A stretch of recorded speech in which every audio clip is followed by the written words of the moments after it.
we've got Wave 9 tonight. No Chris, because he's the slacker. And so I'm back. I've been away for a while, but I have returned. I'm here just in time for the new shiny Wave 9. Yes. And those of you listening will at least get your vaguely British accent. Vaguely, yes. All my British friends back home, that's where I've just been. They were still of the opinion that I sound Canadian. But no. But anyway, we have two Fenrows in identical builds up against each other tonight. Yep, their support is going to be different. So this is either going to be very, very bloody or a lot of not so bloody. Yeah. Hitting, lack of impact. Since, well, as we learned on Saturday, sometimes 3 Evade dice doesn't do anything, and sometimes it does way too much. But yeah, we've got Clay running a... Yeah, we'll throw it over to the game Scum. since we are now set up. Yeah, it's setting up now. Oh crap, that Chad is in a really bad spot. Which thing is that? Don't know. Window capture? Probably. We'll just get rid of it. No, I'm just going to shrink it for now because Chris wants it on. Oh, jeez. That's going to do not What going to is do that? well. I can't even read. I have no idea where we want to put this. We'll put it over Got the here chat on screen. and put the list over top of and layer the list over top of it. Let's move it up. If you click it up, oops, it moves it. Yeah. The problem is we want the bottom part of it as opposed to the. Yeah, if you click on the left list and move that, like click that, so it moves it Okay. up the list. Okay, so that's how that layering works. Yeah. Okay. See, this is Chris's Or I job. guess you can move that down. Yeah. The problem is I needed to.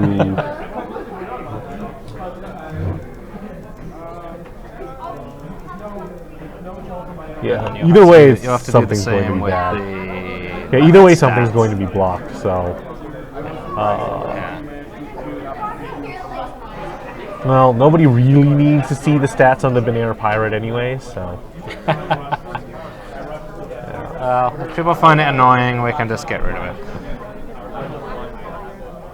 Let us know. Yeah, that's not going to work. This is Chris's fault for making it so crowded. Yeah, can we shorten it so it only shows maybe half as much? Yeah. Unfortunately, shrinking it just makes it unreadable. Yeah. Yeah. Yeah. Yeah, we are Pretty ready much for you ready. guys to start. Just we're just sorting out some stupid. We're just technical messing crap. around with the Twitch chat on the screen, where it's fine. You know what? Maybe we'll just put it right underneath here, put it down to the bottom layer, and then we'll only see the last little lines of chat right at the very top. That's something, right? Yeah. There. We'll move it down, and There now we we only go. see 3 That'll lines of work. chat at the very top. That'll do. That'll do, pig. That'll do. All right. So we're underway. Oops, that is the wrong one. There we go. 75-minute rounds. Yeah. All right. I don't know. This is Chris's problem. We're professionals. We're really not. Chris is the We're one. really not. Yeah. Chris is the one being paid to do this Chris shit. is semi-professional. Let's say that. I'm just saying Chris is the one being paid to do this shit. Not Yes, the- that's true. That's all we've got. So, All right, Jonah's just going. Jonah clearly has initiative as he's moving first. Clay's got all 3 at skill 9, so yeah. Scum Aces, Talonbane, Fenround, Zuckus. yep. Lightning Reflexes on Talonbane. Yep. And Vectored Thrusters. The barrel roll option is going to be interesting, I think. Yeah. But those two Concord Dawn aces with Fearlessness, title and auto thrusters. Yeah, but the thing is, Jonah's list is not going to have the ability to make use of their repositioning because he's the one who's got initiative and is moving first. So we've got Clay with all of his movement options opened up because even the enemy Fen Rao, he's going to know where he's going to be, and he can deny that Concord Dawn Protector if he really wants to. Jonah's got to make use of that Binary Pirate to block. Yeah.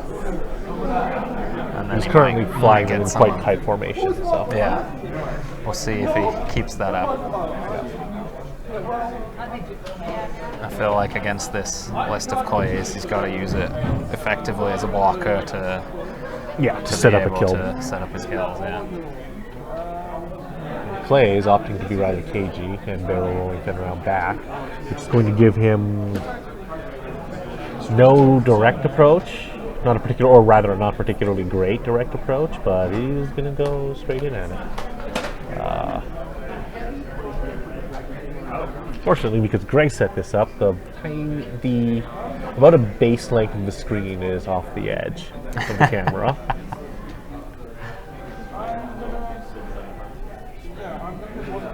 It was better earlier, but the camera seemed to be slightly drooping. Yeah, Zuckuss is going to die if he allows the Fang Fighters to get a hold of him, but that's why he's going to have to really make use of clever positioning and the barrel roll to not be there. He's toast if he goes face to face with the two Concord Dawn aces with Fearlessness. Why, yes, let me roll 4 dice and add a hit result against your 1 agility. That seems like a great idea. Yeah, actually, we were just talking before we went live, and I was saying I like stealth device on Rao more than auto thrusters. Obviously, it's an extra point, but if you've got that point, then I feel like the extra dice, especially when he's got push the limit, and you can get the focus for the extra dice, as well as the free evade. If you're obviously, I'm talking if you're in the range 1 in arc thing. That's pretty much where you want to be, and at PS9 you've got a good chance of being there. So yeah, I think auto thrusters, I'm not sure how often you'll get that to fire. Yeah, it's just that we're so used to going, oh, it's a push the limit shit, we'll throw auto thrusters on it. Yeah, Without really thinking about it. Because, we're so used to the TIE Interceptor being the only functional auto thruster ship. Yeah. And, I think And it's a small base anyways. they are very similar to Interceptors, but especially on Rao, that is one thing that I would be looking to do differently. Yeah. I mean, in the case of the big ships, like the IGs, auto thrusters is obviously correct because that stealth device just isn't going to last very long. Yeah. Either way. Yeah. But we haven't really had a functional TIE Interceptor equivalent. Just because the A-Wing lacks the punch. And I have been really interested to see if the Protectorate fighter can live up to it, with its title possibly replacing the auto thrusters. Yeah. Or even the stealth device, depending, but I would be inclined to favor removing the auto thrusters over stealth device. Right. Just for the same reasons you've been saying. Yeah. Because, well, guaranteed evade, you don't really need the auto thrusters anymore. Yeah. Or for close-up shots. And frankly, with the Fang Fighter, you are really going to want to get in close anyways. Well, we'll see how this plays out. Looks like Jonah's going to be going conservative, and he wants to keep his group together. No, Fen Rao's ability. Fen Rao is never going to reach the same level as Fel, simply because he lacks the reliability, and Fel simply has this ability to generate absolutely ludicrous amounts of tokens. The Fang is unable to natively evade, and that alone is always going to stop it from being a true TIE Interceptor replacement. Yeah. It's close, but It has different abilities. It's going to be slightly different. It's a much more it's much more aggressive. Whereas the Interceptor is designed to never die, the Fang is going to be intended to just survive long enough to get up close and punch you. I think. And yeah, Palp obviously is just really, really good with an Imperial Aces list. Just for giving you that extra bit of insurance.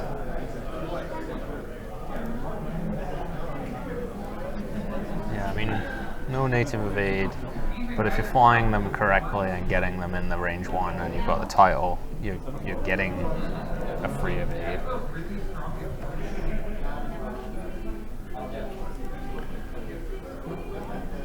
And you know, you got that 1 extra hull point. It's really not going to be a substantial difference. A lot of the times when you kill an Interceptor, you overkill it, I feel like.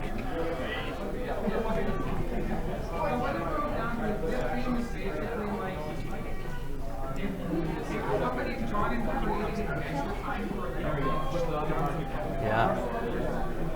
This is also very true. With the rocks being so aggressively clustered, I'm surprised Jonah decided to go for this sort of placement because of that risk. There is a tractor beam over there. Yeah.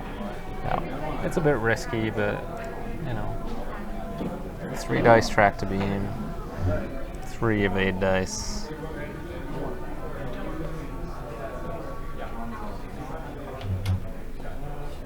And I guess it is actually not an asteroid in the middle, it is debris, so... Oops. Alright. I have opted to mark Jonas Fenrau, and I'm going to let the one that's not marked obviously be plays. But I do have to mark 2 Concord Dawn Aces. And this is the mess you guys have to go through when I play. So I guess it's only fair that I have to do it. You running triple defenders again? I wasn't actually prepared to play something on stream, so... we should have more people showing up, so... Oh, yeah.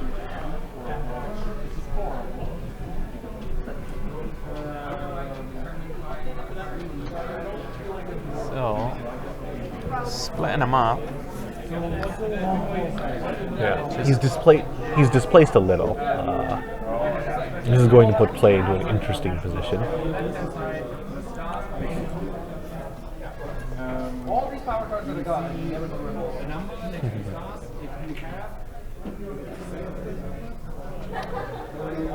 That's an ace, right? That's closest to me over here from you?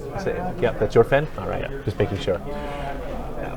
Because based on the order of movement, I thought that was the case, but just wanted to be sure. If I were Clay, I would actually boost in here, but I'm going to wait until Yep, he's done his action, so if I were him, I would have boosted in here just because I would trust... He did boost. Oh yeah, right, he did boost already, not roll. So yeah, never mind that. I was thinking he'd rolled somehow. So yeah. Going face to face with an ace on his own. Fun times. Now, Clay clearly looks like he's going to be exchanging fire this round, so the question is, how does he want to do this?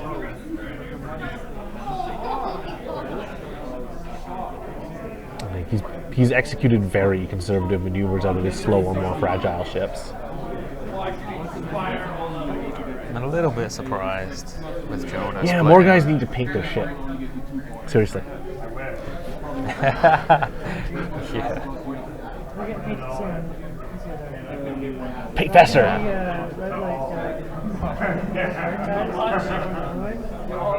Yeah, but paint them differently so they're visually distinct on the camera.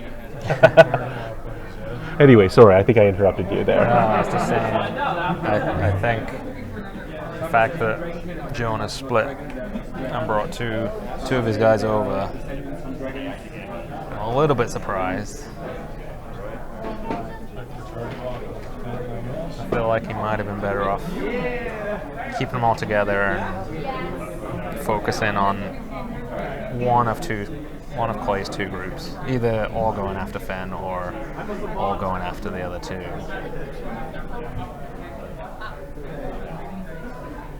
Potentially. Splitting fire is usually a mistake. Especially when he's got the lower PS guys. I think he needs to keep them together, or he's going to risk, not getting shots with some of them. Well, as you were saying, he really needs to run the Headhunter in first, block, and then set up a kill with the other ones, Yeah. I think.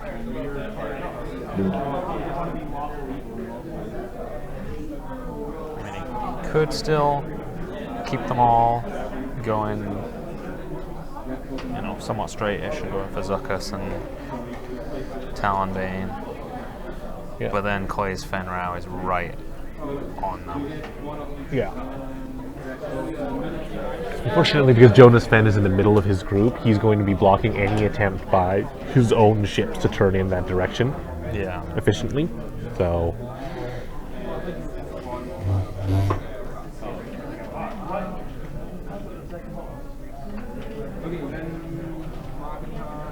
unfortunately, Jonas Fenn is not going to have that shot. He's going to have to reach out and try and poke something else at range 3. Yeah. But fortunately for him, he's shooting at things with lower agility than him, so he's actually more likely to push a little damage through there.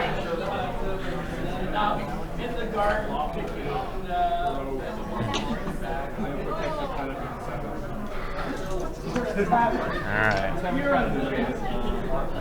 Looks like a hit. Single hit. Is he going to leave it, or is he going to spend that token? Spend it for 2. He is. Looks like that was Zuckuss. That looks like 2 evades. He may live to regret that. Or die regretting it. One of the two. Yeah. That's what you want your green dice to do. Exactly.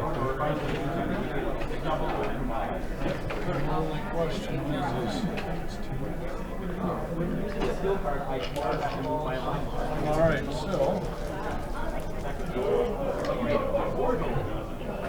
Oh, that's 1 hit. Yeah, not great. And was he shooting at Fenn? Yeah. Just clipping the back of Easily Jonas Fenn? evaded because, 1. Yep. So no lances in this game. It's all about Fang fighters. We'll see what other people have in store for us later tonight. Not everyone has arrived yet, so I better make sure that people are coming down still, actually. Well, the red dice are not being awesome for people right now. Fire control system. And then Talonbane has a shot as well. Unless Yeah, by all means, you wanna put one on the table. Yeah, no one is slated to be here for our second game and second and or third games. Oh, except for Steve. Steve is planning on coming down around 8 something, but no one else has signed up to be a potential opponent. I'm not sure how long these guys can stay. Yeah, hard to say. Never been to the sentry box. Well, you're missing out. Yeah, you'd have to say that. Can you imagine how pissed your boss would be? It's like, I've never been to the sentry box, and you're like, yeah, that's okay. That's cool. It's like, yeah, way to sell the brand there. Like, Of course, this is one of those situations where you actually are missing out, I think, if you've never been to the sentry box. Everyone should come and check it out. I am given to understand that this is actually accurate and that this is the largest gaming store in Canada. Yes. Yeah, that's not wrong. Downtown Calgary is a bitch. You can thank the Calgary Transit bureaucrat who decided that he'd rather save the budget now and build the C train at grade. Because that very point was in fact raised, and I know this for a fact, when they were putting in the C train, and the bureaucrat in charge was like, "Oh, but we'll save money now, budget." Yes. And I very much doubt that he's listening to this because he may be dead. I think he's dead. Oh, and if not, old. And probably not into X-Wing. Quite possibly. Quite probably. He did not sound like a particularly fun-loving guy. Well, downtown Calgary in the evenings is not really that bad. Yeah, it's All only all during rush weekends. hour, and rush hour is pretty kind of winding down now, so it's not so bad. Plus, you know, if you're coming from like Crowchild, you don't even have to go into downtown. Just come straight down Crowchild. Sentry Box actually has a lot on site, in front and behind the store, that's not charged for. Yeah, So- no cost for parking. Ogden, alright, coming from the south. Yeah, that's kind of less good. Yeah, that'd be a little more work to get here. Yeah, you either have to come up like Diffa and across, or McLeod and across. Or Crowchild and turn around and come back. Yeah, we got you guys got a regionals for what, February? January 14th. Right, Yes. right. I think the deal was I cast this one so Chris can go and gloriously fail. Oh, yeah? Yeah. It's his turn to fail. Are you going to also take that opportunity and make me be the TO, or so you can gloriously fail with Chris, Yeah. but fail slightly less hard so you can lord it over him forever the way he does to Terrence with their Worlds performance? Yes. That's what happened at Canadian Nationals 2 years ago. I failed slightly less bad than he did. Still remind him of that fact. Always. Old people do watch X-Wing. Yeah, but this guy would have been in his late 40s or 50s when the C train was installed, and Yeah. that was decades ago. So And you know, he was a random like city bureaucrat guy who is almost certainly a random humorless city bureaucrat guy Yeah. that was focused entirely on making himself look good. I think the odds are he's not into X-Wing. Or And- alive. Well, he's not I don't know, alive. like He's he- definitely not into X-Wing. Well, either of them would disqualify him from watching the stream. This isn't the United States where dead people vote.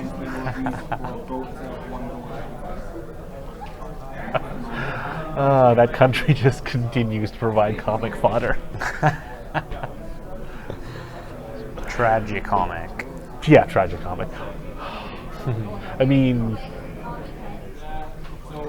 November 12th. Long weekend. so 2 days? 2 day regional sounds about right. That's what Oh. we're doing. 2 Yeah. days. Yeah. Because we don't want to do that again. 17-hour day was a little bit long. We were there till midnight.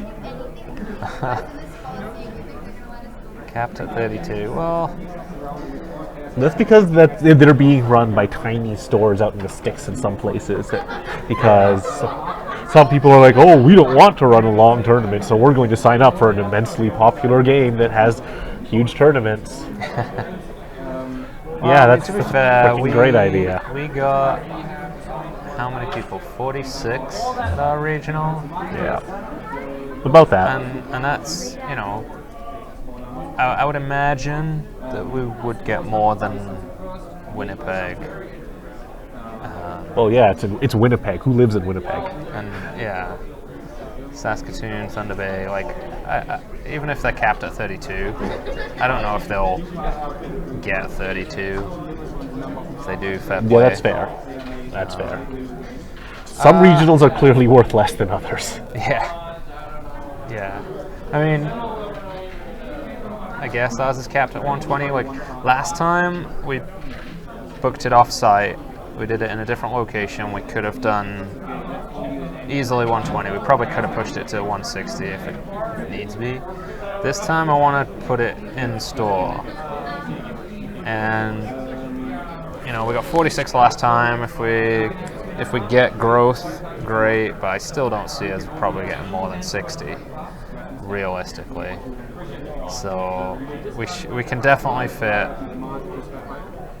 easily 90, I would say.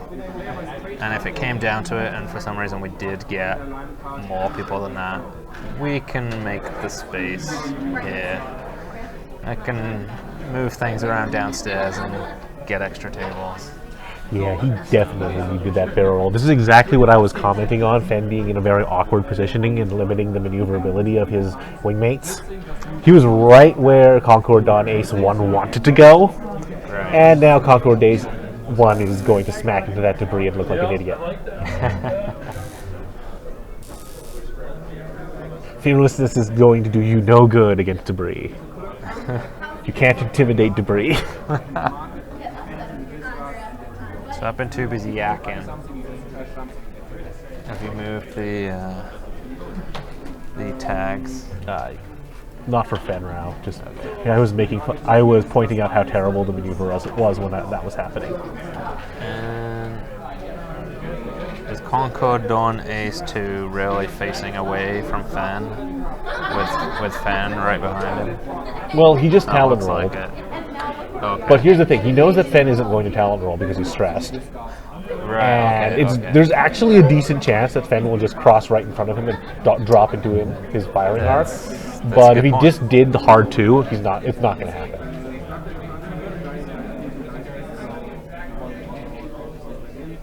I feel like if I was Clay, I would have been doing the hard 2.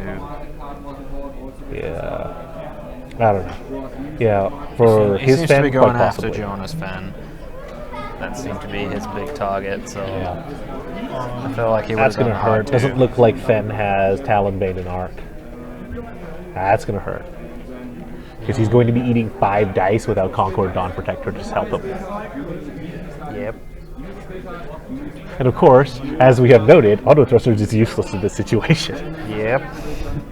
This is where you really want the stealth. Sure wish I had a stealth device right now.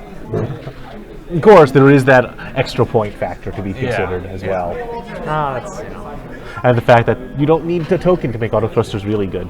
You just need to be... yeah. But, Ooh. This is ballsy. Ooh. If this fits... Can he squeeze that in there? If this fits, Fen is host.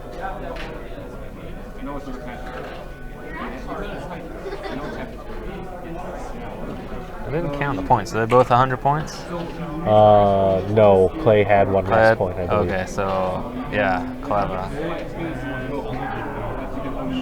So basically, Clay was able to give initiative to set up this kind of exact situation where Oh no, Jonas- I think Fen is about. I think Jonas Fen is about to be beyond the need for a flight suit here. Yeah. Well, They may want to bury him in a different flight suit if they can find enough of him. See, Clay did the bank, so this basically forces a roll out of him. yeah. But, well, honestly, that is probably the best play anyways, because that neatly drops him into Concord Dawn Ace number 1 per shot. So now half of Jonah's list isn't doing shit. Well, actually, sorry. Almost all of Jonah's list isn't doing shit. Concord Dawn Ace number 1. He's hooped. Concord Dawn Ace number 1 is the only one who's got a shot. Yeah. And if Clay really wanted to, he could shoot him twice. I would take Fenn's shot and see what happens, and then murder Yeah. the other Fen.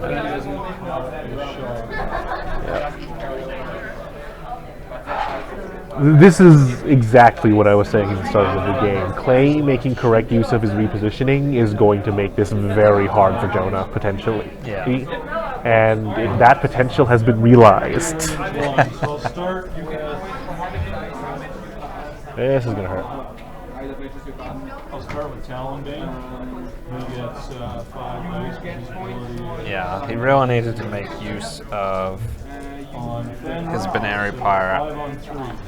to block and prevent at least one of Clay's ships Yeah. being able to reposition. The Concord Dome. Unfortunately, you have to be arc to arc to get that stuff, and they're not. Yep. 5 on 4. And it was Talonbane. I will spend the turn. I feel like for the points, Vector Thrust is better. I mean, I guess, I don't know. Talonbane, he wants to be at range 1, so sometimes the engine, just to push you into range 1, could be good. Yeah, it doesn't let you change your arc with the Yeah. roll, but it is a lot cheaper. Yeah, And I feel like dumping too many points into Talonbane is a mistake. yeah, I agree. You could spend your focus to survive it.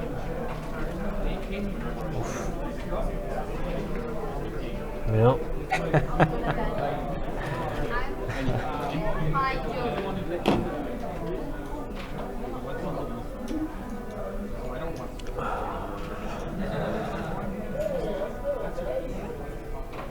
Yeah, I feel like with Talonbane, there are times when you just want to dodge your opponent's arc, and I think a barrel roll is actually better for that. Yep. Donut did not really have a choice but to spend his token there. Next attack. Yep. At range 1, so won't add the die, so 5 versus. Yep. 5 versus 4. Yep. Spend the target block. Yeah. Ouch. Yeah, I think my style, how I would try and play him, the roll would be better. Well, Jonah could get out of this. He really doesn't, but he could have. But no. His Fenrir explodes horribly. As we said, he doesn't need a new flight suit. He's beyond needing anything. So perhaps an eulogy.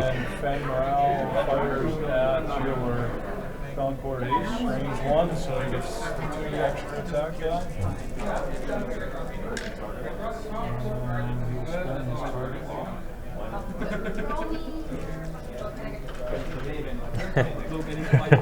Advanced Torp Fearlessness. Wow, that was a pretty disappointing target lock. Yeah.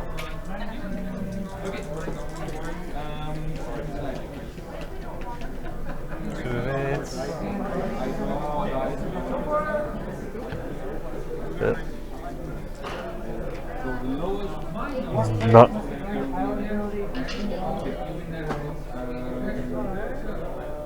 Has he got the old? Yeah, I believe so. So it'll knock his EPT and pilot ability off, which is really just the EPT in this game. Yeah, so no fearlessness. He is now afraid. Yeah, no, Fenrir doesn't need a casket. There's not enough left of him to need a casket. Oh, range 1, but I got rid of your fearlessness, so that's good. Yeah, Concord going Ace 1 is Yep. afraid for his life now. Now he feels fear. Oh, that's not a bad roll. That was just the one crit to slip through. That away. Yeah.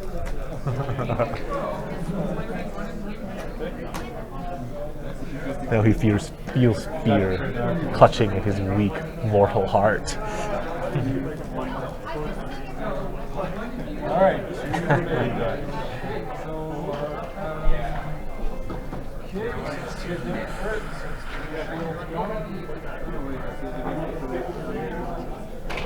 So, some shields taken from Zuckus. Yep.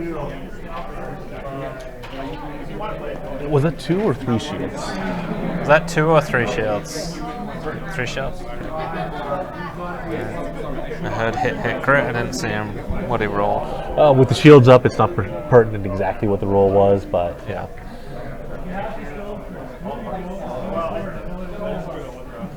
So that roll did cost Zuckus a little because he's now going to hit that debris. I think that's okay because Concord Dawn Ace 1 was also going to hit the debris.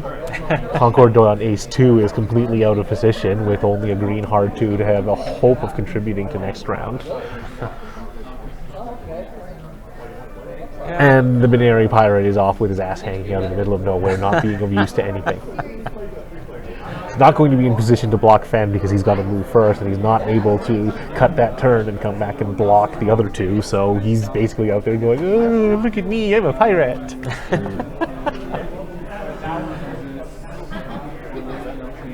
I'm going to go off into the corner and do piratey things, like run away. I can't tell.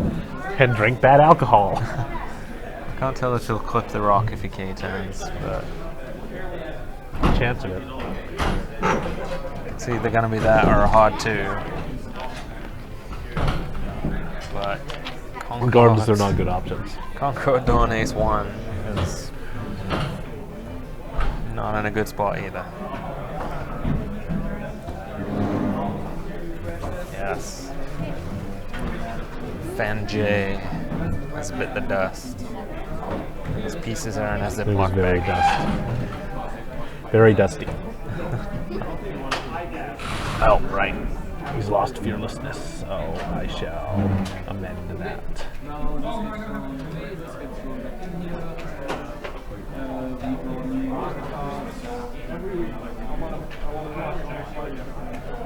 No fearlessness.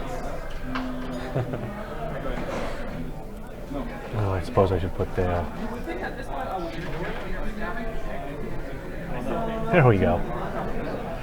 To be honest, that round was so terrible for him. Like,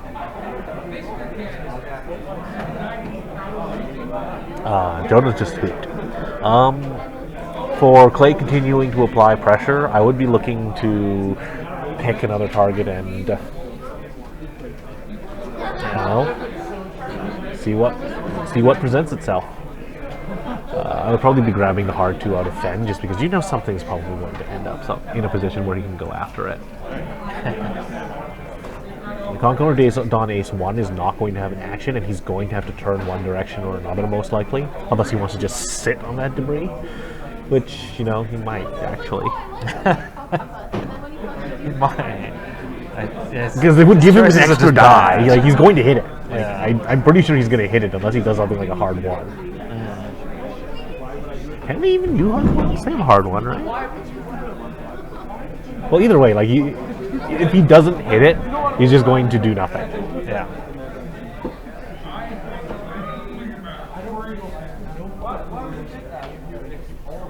So IGC, crack, HLC, fire control, thrusters, tile, glass down, Ketsu, Caraxia, engine, IGD, title, blitz stem, inertial dampers.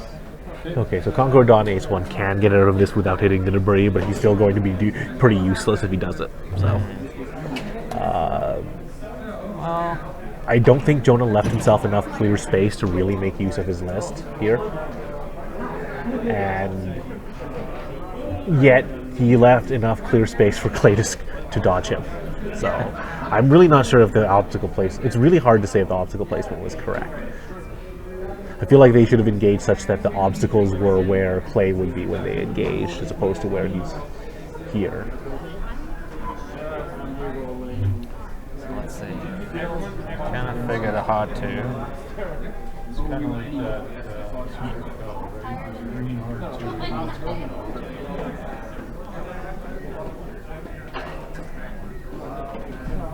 That wasn't surprising. Kind of.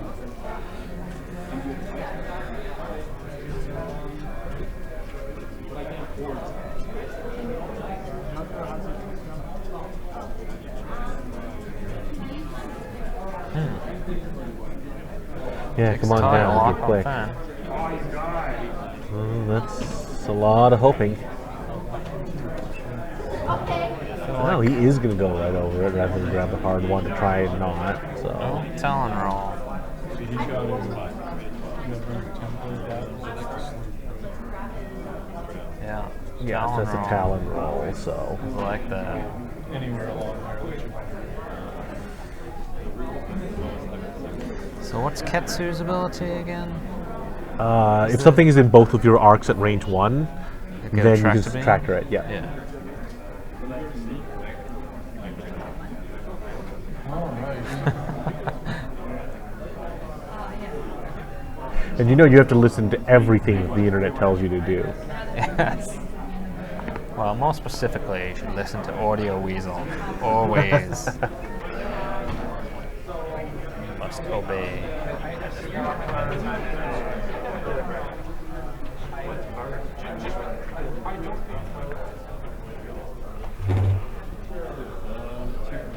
So I don't think that was actually what Jonah intended. Sorry? Given the way he placed the Concord Dawn Ace 1, I Yeah. think he thought it would be facing 90 degrees. Honestly, this position is just as good as the other, so Yeah. I don't think it's going to He make may a big well deal. be blocking Zuckus. Yeah.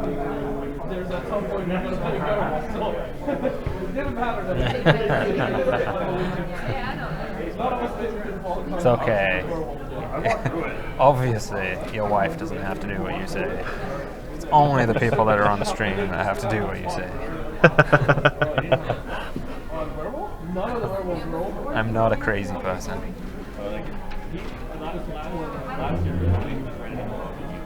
He is going to.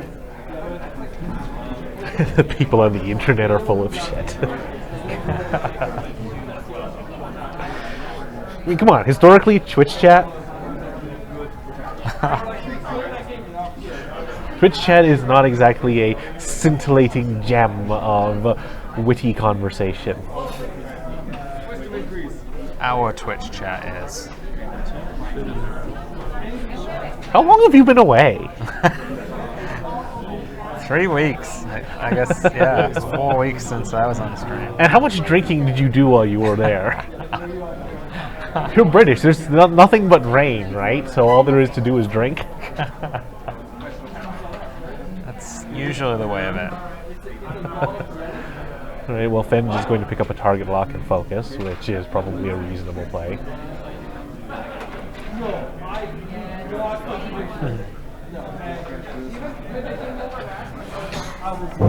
Yeah, on a Twitch chat of any substantial viewership, I don't look at it. Period.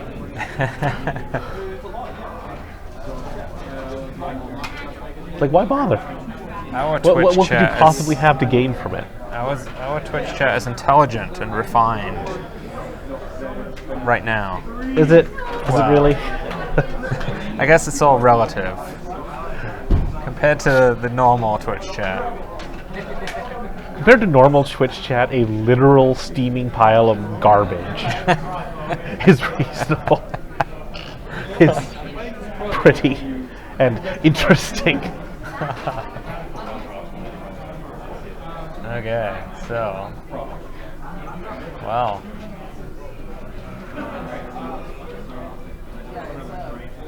Now that's interesting because it does complete. yeah.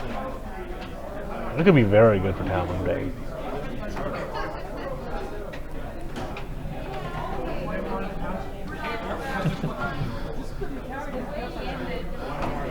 I'm gonna say it's intelligent and refined, unless Chris Sheriff shows up in Twitch chat, and then Yeah, didn't he'll he bring say he it would down. watch?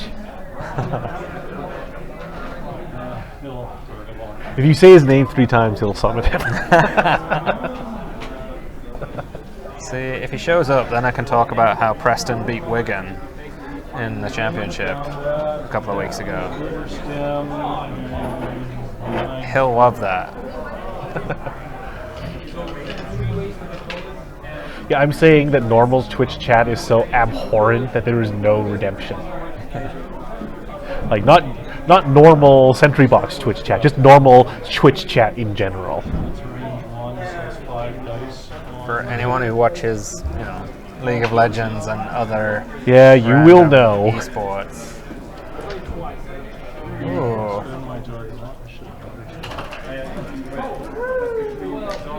Oh, Yeah. Still good. 4 Still hits. looking good. Yeah, camera's fine. Not too bad. Yeah, I may want to tweak a little, but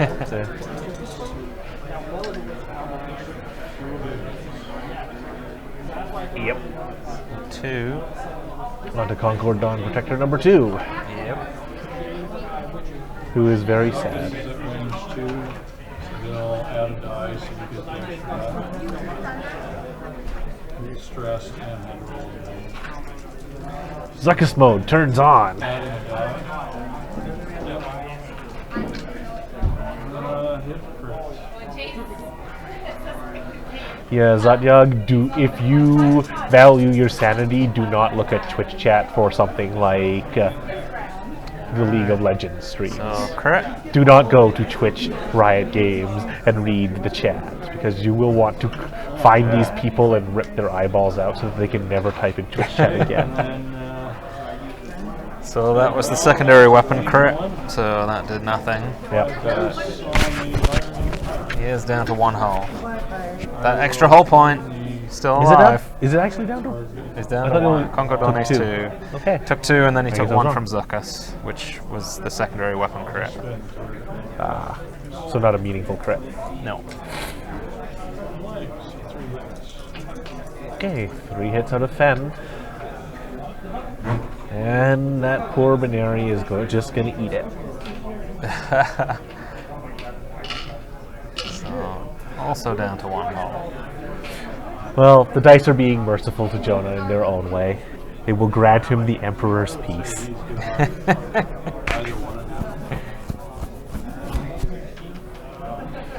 But that 4th hull point on the Concord Ace 2 still It was alive. relevant. That's worth an evade token. Sort of. It's going after Zuckus. Yep. It's the best shot. So it's like 2 hits. Just gonna feel him. There we go.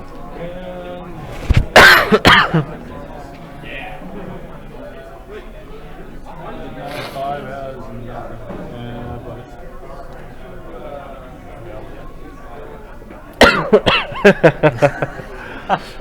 Freudian slip there, Weasel. So you're saying your wife can hear what we're saying? Watching thongs. All the thongs, huh?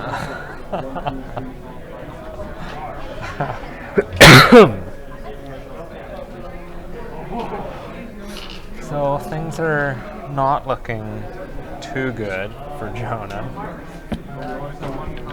All they can really say is, well, Jonah's suffering will probably be over soon. Yeah. The end is gone. The end is nigh. I Benary. suppose I should give Clay his points. Yeah.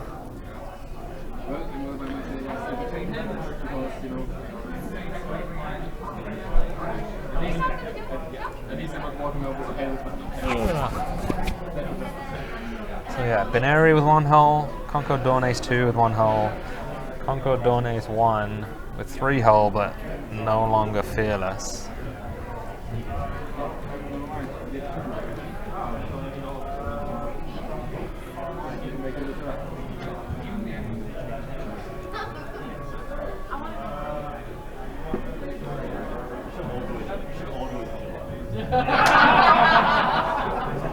I support the country. They would get him so bad.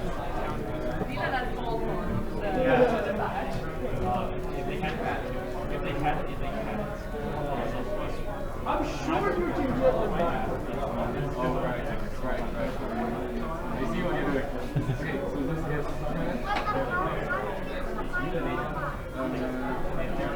No. Dishwasher is full. That's Come on down. that's an achievement. Play some X-Wing.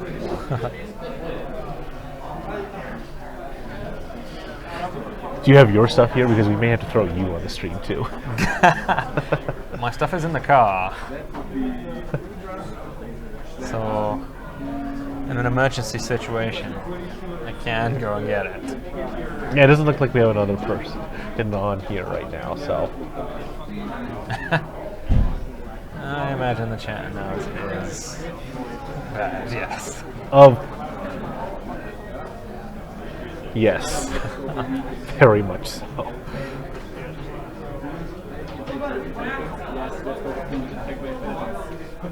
So what do you do here if you're Jonah? Nope.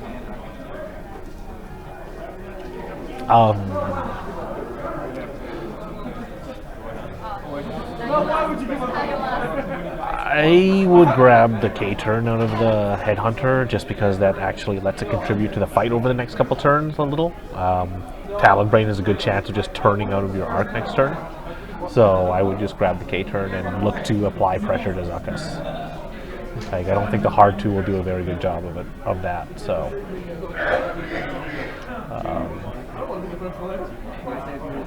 Fen, I would just continue doing the hard 2s because why not?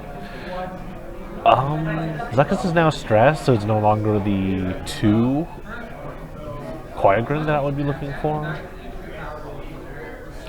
Talonbane, I would be looking for a hard 1 because I'd be anticipating something's going to end up close enough that he can just do the hard 1 and be perfectly happy with where it winds up there. Yeah.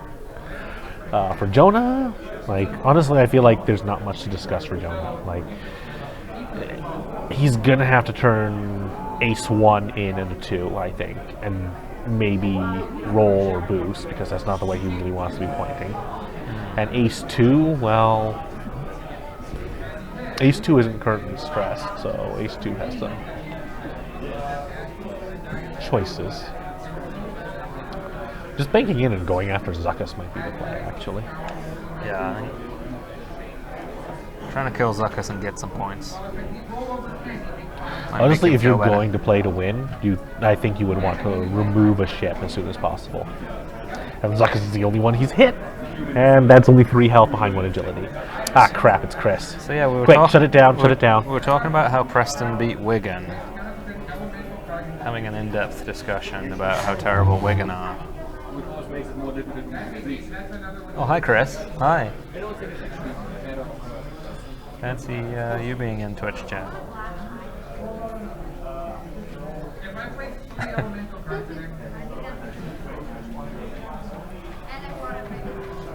Yes, there's probably going to be some exploding. He's got 5 hull points left, so yeah, probably.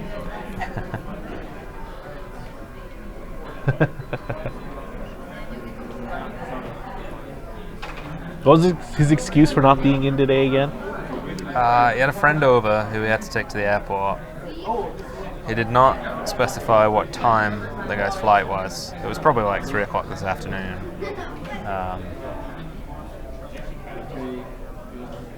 But he's got lots of Team Yankee stuff to paint. Like, a lot. Ready for this Saturday. Because he's an idiot and he decided to play the Russians. Terrible. So he has like 13 T-72s and a bunch of other stuff. Yeah. I have a bunch of Death Watch I need to paint, but I'm lazy and I've been playing probably too much WoW.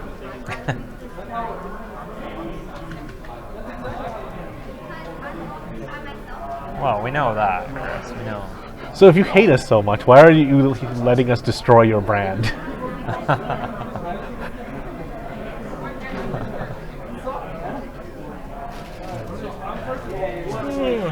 Dice 8 is a bunch of cheese-eating surrender monkeys.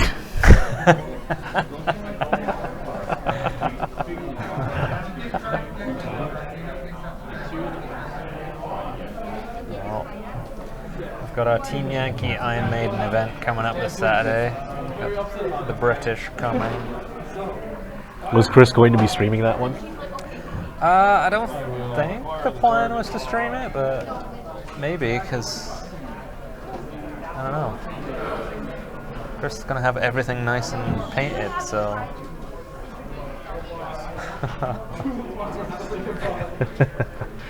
Yeah, that Headhunter is screwed. Because Ben is going to light him up. Yeah, I know when I've watched the stream from home, I always mute the commentary because, you know, I don't want to listen to Chris.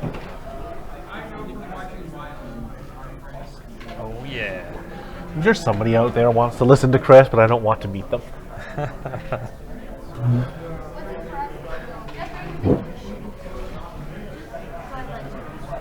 That is a good question. What is next? That's a very good question. As of right now, we have no other players.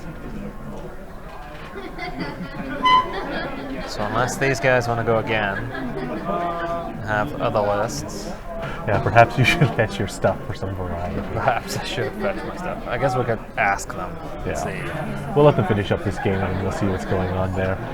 We can interview someone and then let you Yes. run off.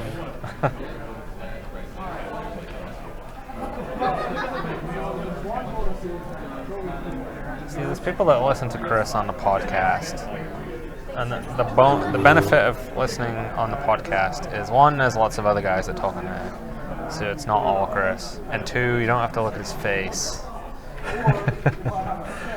Oh, hey, Concord Dawn Ace 2 is going to benefit from his fearlessness. Will it keep him alive? Oh yeah.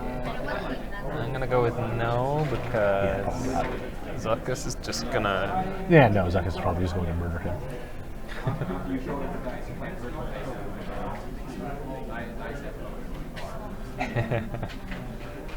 Do you want to crack the whip at Chris? Steve said he'd be here in about an hour and a bit, so I don't know. It's probably fine. This but game's probably over. Maybe not this time, but next time.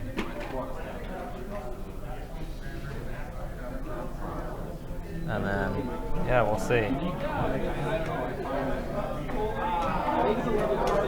Alright, I will start with Zuckus, I guess, firing at number 60. He's going to get the hit, so you get an extra die. Yep.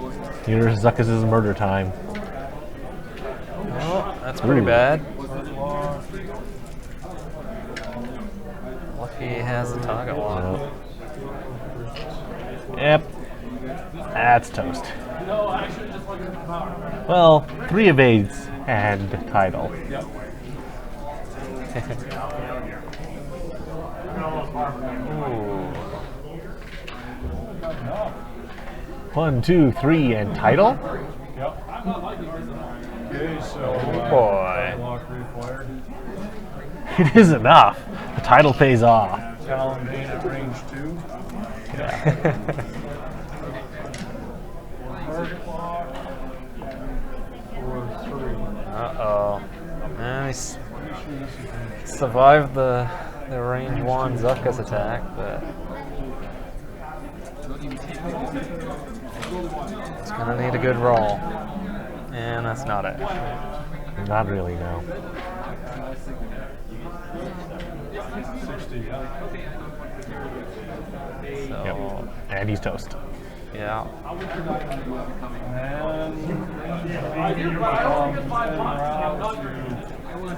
Byron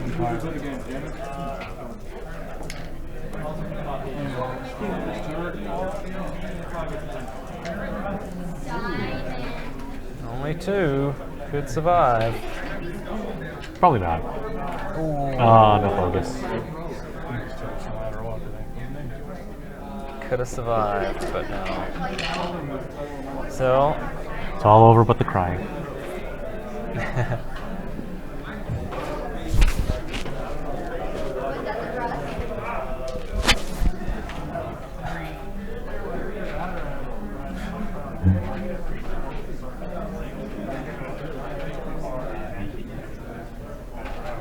Ariel O Neptune, Vampire Hunter. Now I want to see that.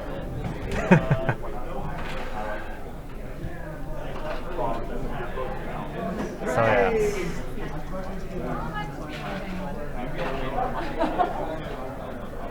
Yeah, sometimes you get surprisingly good results out of it. Out of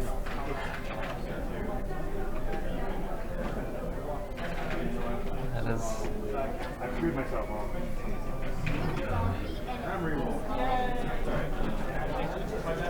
Not only does this. wait. Defenders? Will Armada have TIE defenders? Oh yes, it will. I missed this. I'm not going to rebuy Armada, but Announced now they the have TIE second defenders. fighter packs. Will there be assault gunboats? not assault gunboat. Okay, good. I don't have to rebuy it because if they had done assault gunboats, it would make me restart Armada just because of assault gunboats.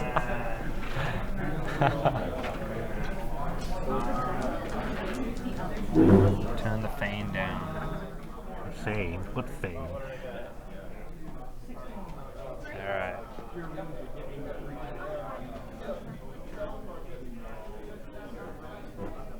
Yeah, there you go, that's it. Defenders, Phantoms, Decimators, and Lambdas. Yeah, like I said, it's not it's not Cygnus Spaceworks assault gunboat, so I don't care.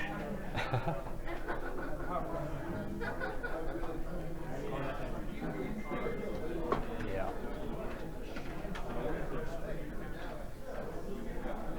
I really only want the assault gunboat because it's very iconically TIE fighter and it's basically never appeared anywhere else ever. And that's the only reason I want it. I was never actually particularly fond of flying them. Hey, Or the what- missile boat. Are you watching Fantasy Flight? Put some assault gunboats in, and Calvin will buy everything. Yeah, you hear that, FFG? If you make assault gunboats, I will buy enough to run maximum, minimum generic gunboats.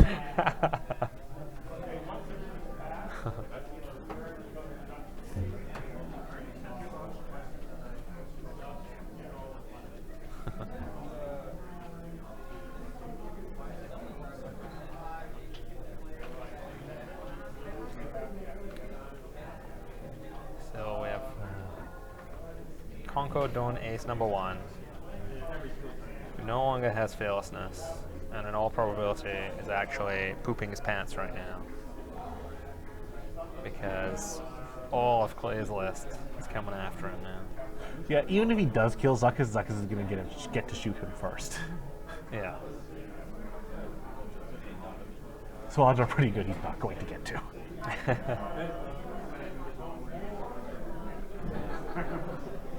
Talon roll.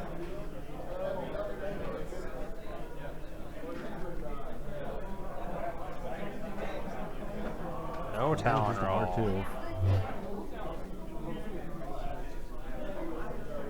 Interesting. Let's see if we can boost. Well, this lets him turn a little more, so there is... I guess it can go after Fen. Yeah, but that's not really a great idea because Fan isn't hurt.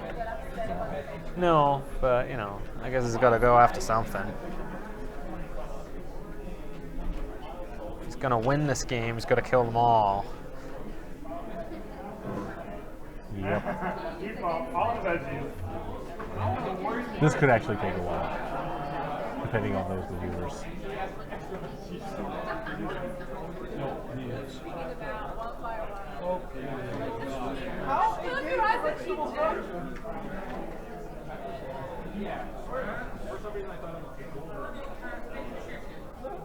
Alright. Come on, give us that Bang Fighter showdown that we all badly want. Yeah. Yeah. Aw, yeah. Head to head. 1v1 me, bro. Gonna push the limit.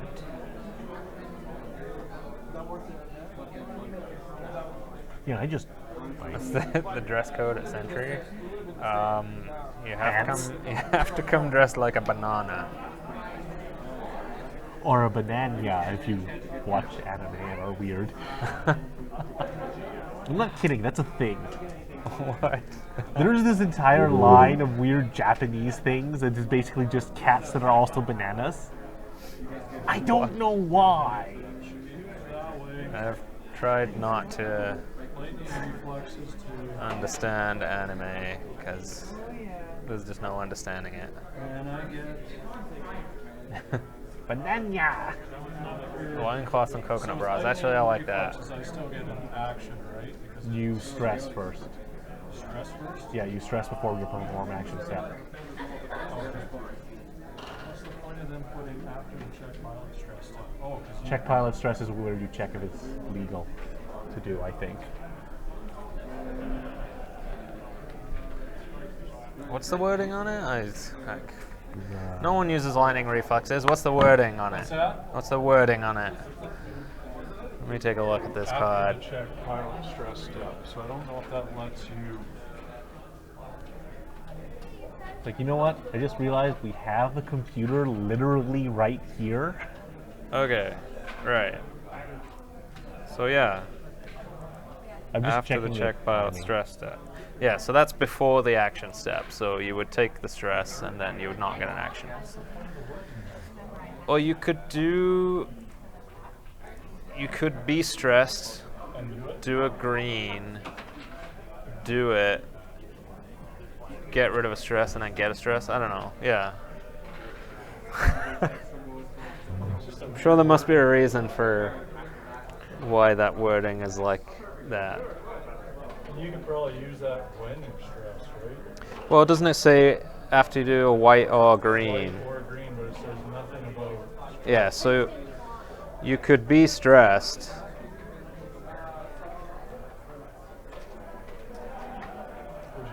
Yeah, you would use that before you do an action. Well, the structure of the activation phase is reveal dial, execute maneuver, move ship, check pilot stress, and if the chip and the check pilot stress step is where if the maneuver is red, you assign a stress token, or if it's green, you remove a stress token.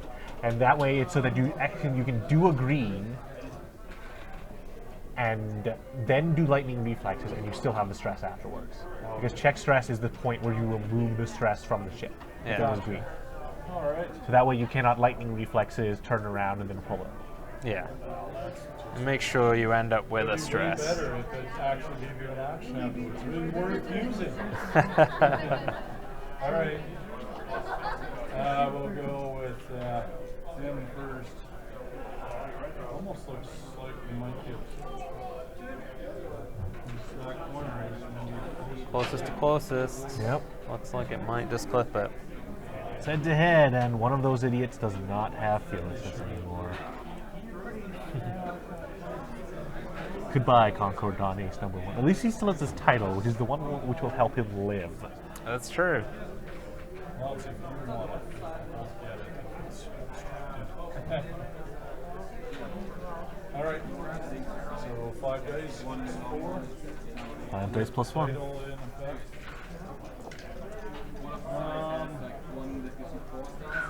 We should get a target off for Dusty. That is blank, blank, focus, focus, focus. That is blank, blank, focus, focus, focus. It is to suspend the focus token. Well, they'd agreed it was obstructed, so It would be 4 dice, and he gets to add an evade. they agreed it was obstructed. So, yeah, Yes. I would go for it, just because why the hell? No. Oh, he's going to go for the defensive play. Blink first this time. Alrighty. So range 2 from Paladin. So he's going to make a defensive play, not the blood play.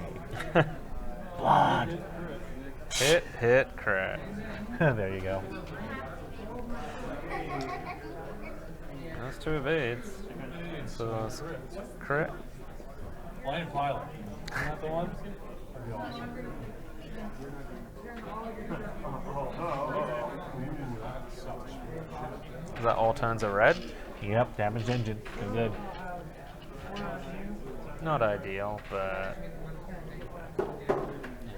Well, 4 plus 1 on 10. oh yeah. Wow. That was tragic. Hit, crit. He's gonna get to add an evade, and he gets an extra die for the rock and an extra die That's for Fen. That's more than it. So I think he should have rolled an extra die. He didn't need to. Should have spent the focus. Well, that's what happens when you play defensively. You don't kill him. You have only yourself to blame for not killing him. Totally. Death. Blood. Skulls. More skulls. Games Workshop style. More skulls. You don't have enough skulls until you have things that are literally skulls made out of skulls that shoot skulls at other skulls. Skull cannon that fires skulls out of it. You know, Skull Cannon is an actual legitimate model that I- you sell here, made by GW. I'm not surprised. It is not actually made of skulls, it is just full of skulls. Because it is a crazy demon chariot thing that eats things, takes their skulls, and then spits them at people. Ah, dear. Games Workshop. And the thing I like to call the Derp Crusher of Khorne, the big expensive thing, which is basically just piles and piles of skulls all over the armor. I don't even remember what it's actually called, I just call it the Derp Crusher.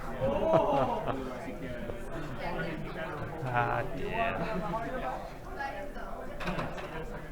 I think it's called like the Mighty Lord of Khorne or something, or the Mighty Lord of Skulls or something like that. All I know is the armor is covered in skulls and it has a gun that shoots flaming, screaming skulls that chew on things. See, clearly you need this thing. You need like two of Get them. All the skulls. See, the problem is it's hideously overcosted for what it does, and so I don't need it that badly. Because it's also expensive and I don't want to pay for it. The thing is, I never actually played any of the FFG stuff. I always wanted to play Black Crusade or Deathwatch, but nobody ever wanted to. But I could never find a group. And those are the only things I would have played. So you don't care at all. Pretty much, no. Yeah. Well. I No. am disappointed that Eternal Crusade is not what we were sold in the first place. Yeah, I can't say I'm too fussed myself. I don't think I've played many of the FFG GW games. Chaos in the Old World, I played that. I tried the 40k Conquest LCG. And that's about it. Yeah, I never liked LCGs just because I am tired of CCGs in all of their forms. I can't play more than one kind of ongoing semi-collectible game, like X-Wing. I guess I play two, X-Wing and Armada. Two games that are continually expanding. Oh, the one they did a long time ago, Horus Heresy. Oh, Forbidden Stars. Forbidden Stars didn't really seem had to have enough bits and pieces for me to be interested in.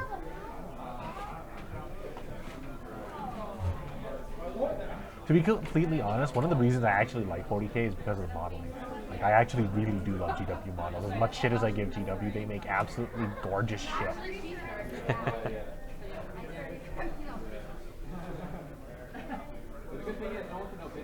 Like, you may argue that you pay too much for it, but $40 for a new Karn the Betrayer, honestly, I was willing to do that. So, and I play World of Warcraft, so I have a lot of entertainment budget wrapped up in like $12 a month.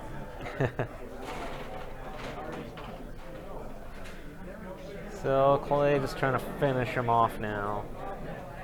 Barrel roll fan right in front of that debris. Take the target lock.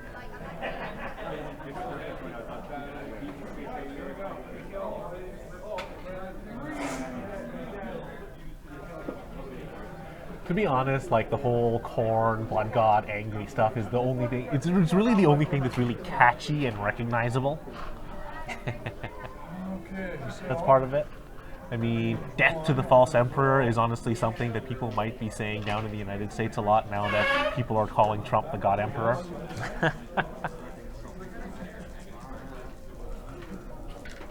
And I gotta agree with Sevatar on that one, death to the false emperor. So, oh, that looks a little nasty. That. Yeah, Clay's actually not getting very good attacks out of this. 4 hits and a crit. after his target lock. Oh yeah, after the target lock. Yeah. Okay, before like his natural dice rolls aren't that great. No. He's needing the modifiers. That's still a dead dude, I think. I don't really call Carol. Yeah, like that's probably the Emperor that they're actually referring to, the Dune one, because more people probably know about the Dune Emperor than the God Emperor of Mankind. But hey, death to the false Emperor still applies. And that would be that. Finally managed to finish that guy off. Well, Jonah did drag it out over 70 minutes? No. It looked like it would be over pretty quickly, but Yeah, well, the first round of combat, we knew who was probably going to win. yeah. Once he took Fen out, and then the next turn took 2 guys down to 1 hull. All right, we're going to pull that back to the desk here. So, Yeah. now you get to look at us again. Why you would, I'm not really sure. I'm sure someone thought, though. So, Protectorate Fighters. I kind of like them. I Pretty think scrappy. that was just not a good matchup for Jonah. No. Too much repositioning that allowed him to basically go, oh, you have these things that work only if I'm in your arc. Yeah, I'll just not be in your arc. Yeah. Like, even if he played well and played the Binary Pirate better and used it to block, I think he still would have been up against it. But the fact that he misplayed the initial engagement and then lost Fen in the first combat round was... He was just in big trouble from that point. So. Vector thrusters on I'd rather do damage. the Talon Kirax was okay. Like, it does give him the reposition he rather badly needs. Yeah, he definitely needs something. And I feel like 2 points for Vector Thrusters. A little easier to Yes. swallow than the engine. Yeah. Yeah. Anytime I You know. use it to Zuckus, 'cause Basically all of Clay's ships were offensively pretty potent. So I feel like going for Zuckus was probably the right choice because he was the easier one to remove, but he should have just gone for it with all 4 of his ships and put that pirate out there and tried to make some use of it. But we'll see if we can get one or both of these guys to come chat with us, or to chat with Calvin. As you go fetch your stuff. I will jump out. So is either of you up for another game? I do not have time. All right. Either Well, of you want to come and talk to Calvin?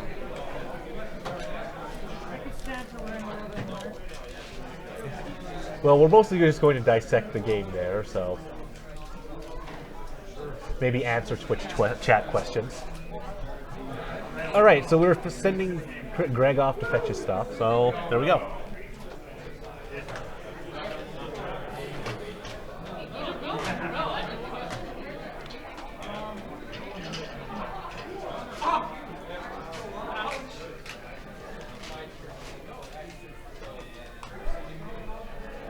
I can definitely agree with that. More open obstacle placement would have allowed him to bring his fighters in together more cleanly.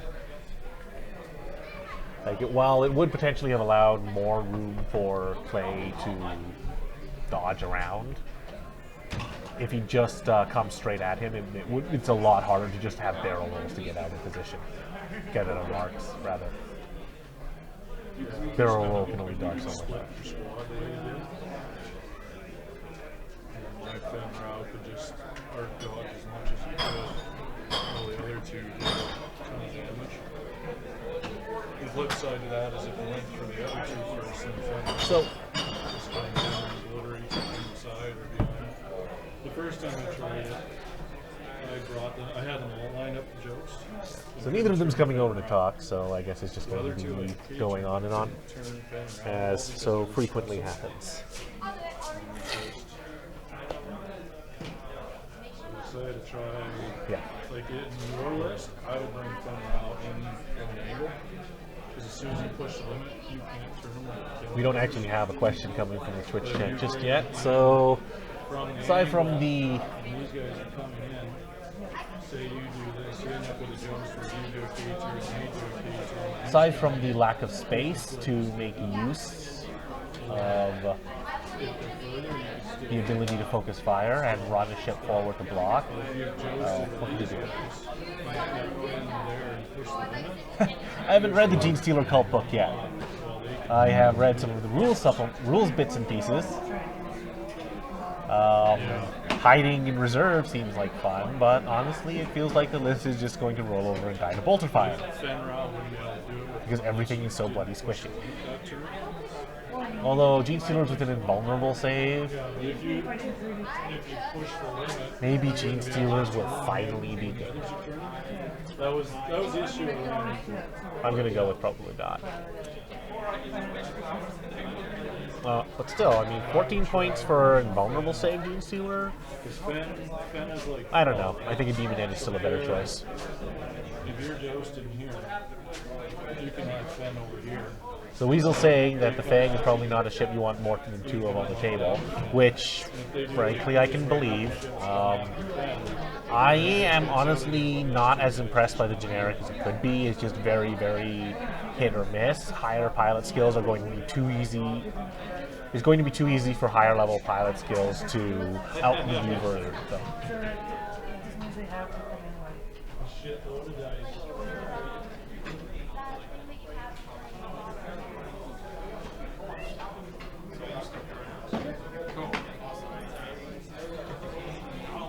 Are you going to keep the same list, Jonah? Yep. All right. It worked for me twice so far. So this is the third game I've played with them, and the first one I've lost. Although it was a pretty crushing defeat. Well, you lost Sven right off the bat, so yes, it was a very crushing defeat, but sometimes that'll happen. Well, let's see what Greg's got in store for us. So, Clay, what did you think of the... What did you think of the Fang? I like it. Is it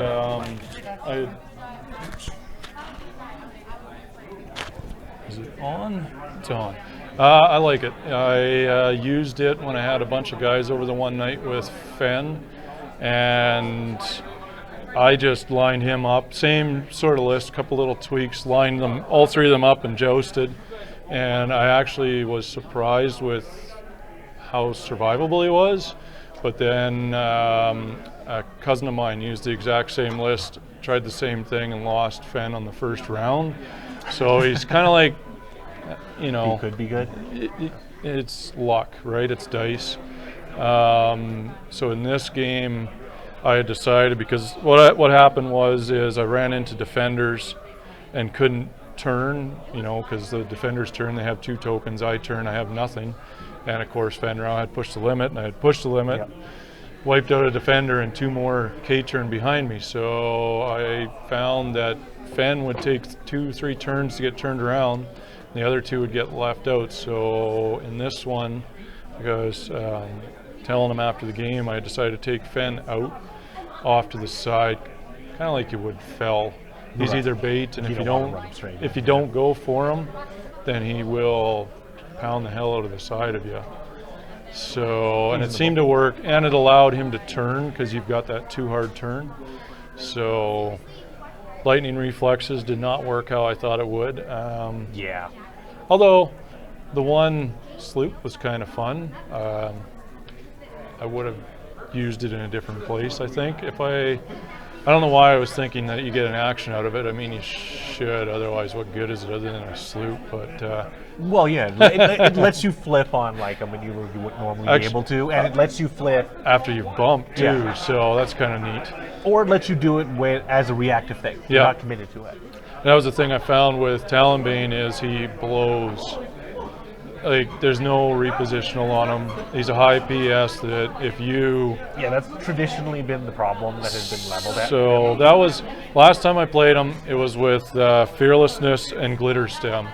And I really wanted to get vectored thrusters in there for repositioning, which I did today, and I don't remember using it once. I could be wrong on that, but I don't think I did. But you didn't really roll him. I think you may have rolled him once. yeah, and I like the idea of having it in there, but I don't know if it's worth what you have to give up in that list to do it. Fair enough. I mean, that list is a PS9 list that throws 15 dice at range 1 is what I went for. Defenders destroy it fairly easily. Daryl showed me, so Yeah, it seems like you would not want to run to what I do Saturday either. no.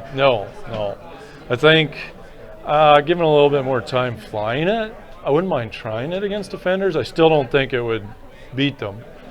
But I mean, If you manage to consistently focus fire the defenders, it could be doable. I think it's just that you're really risking losing Zuckuss. the first pass with Daryl when I played him, I obliterated a defender on the first turn, but then I couldn't turn around without being at a disadvantage. So it's like, okay, well, what do I do now? So Yeah. Well, But, mine would be harder to kill as well because they've got the stealth device. yeah. So See, and in this one here, I kind of wanted the cluster because I knew he was trying to fly. Like it's a swarm he was trying to fly. a mini Mini size swarm, but yeah, its philosophy is going to be rather swarmy. So I wanted the rocks tight, make him move ships, move around. He moved quite well, actually. Some of the maneuvers he was doing, I was impressed with. Yeah, but he's But- got a bad time and it As cost him. soon as I had the initiative, I gave it to him. So Fen Rao had to move before all my ships, and then I'll just React. Yeah. bip, bop, and get out of the road as much as I can. And All right. Well, we have What do we Greg's have? list here. Oh well, looks like the scum train is going to continue. why not? I'm gonna take the last Come on, one. guys, fly some arcs or TIE SFs. Millie wanted to fly his TIE SF list, but well, guess not. Guess he's not going to. Because he's not here. Curse him. Okay, so now we have Cad Solus. Stay on target. And,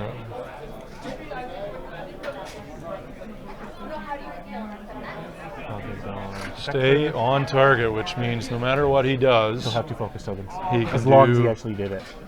2 focus tokens. Yeah. Oh, it's Ben Rao again. Sorry. But this one's a little different. Instead of Yeah, he auto got thrusters, he put on stealth device, Yeah, this one's got stealth. which in all the games I've played with Fen Rao, I've found auto thrusters kicked in a couple of times. Well, he's very It's- much an aggressive ship as Yeah. opposed to See, and that was actually where I had debated losing, like saving 2 points was on auto thrusters on him. But I think the one time that you get caught with him coming in where the other ships have turned towards you instead of the rest of your list, auto thrusters might save your butt fair enough. at range 3, but I don't know. Yeah, hard to say. Once he's in close, they're useless, but I shouldn't say that. I Well, haven't that's played what any the large other thing base is ships for. with turrets or anything, so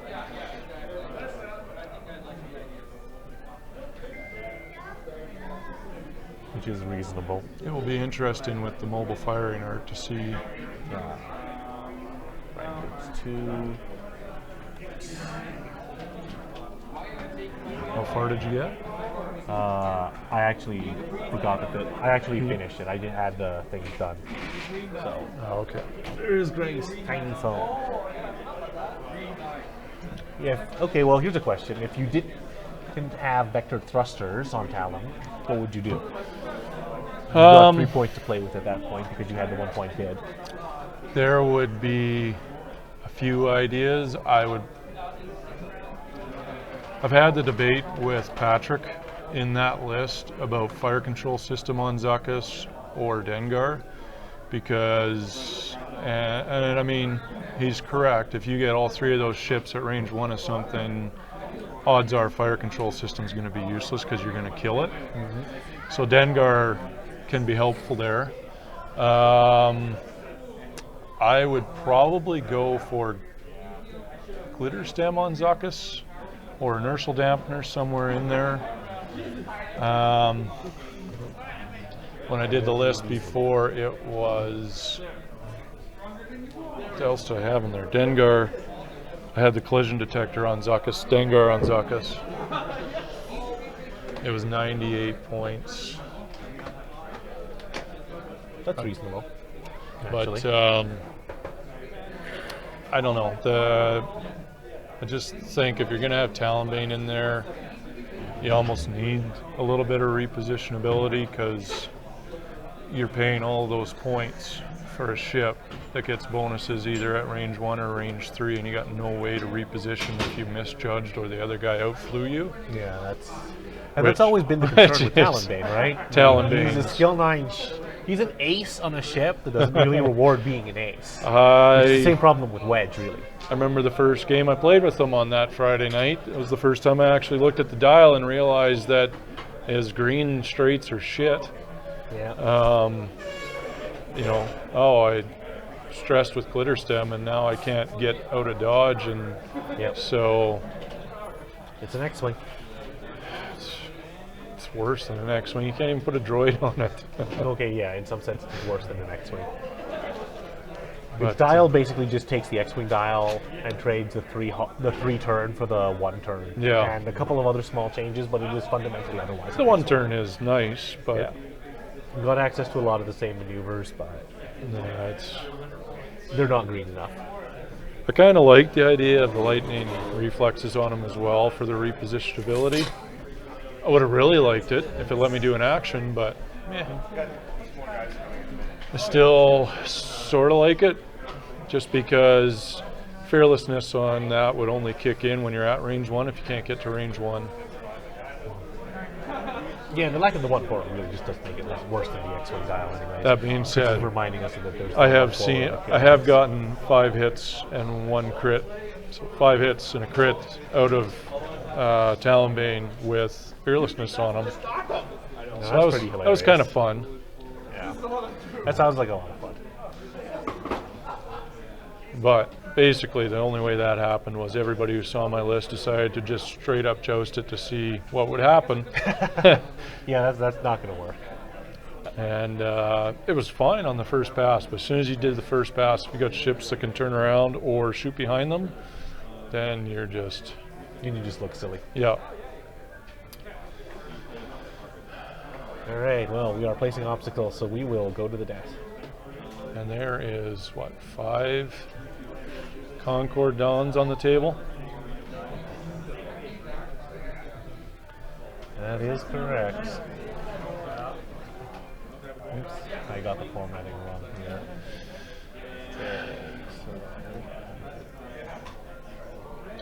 So who has initiative on this one?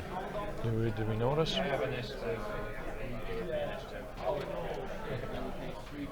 There we go. That will work.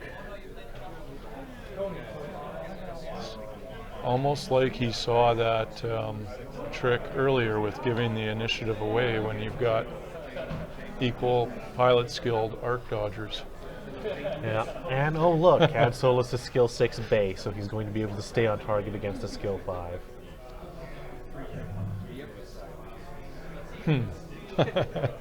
Again, this is not a good matchup for Jonah. No,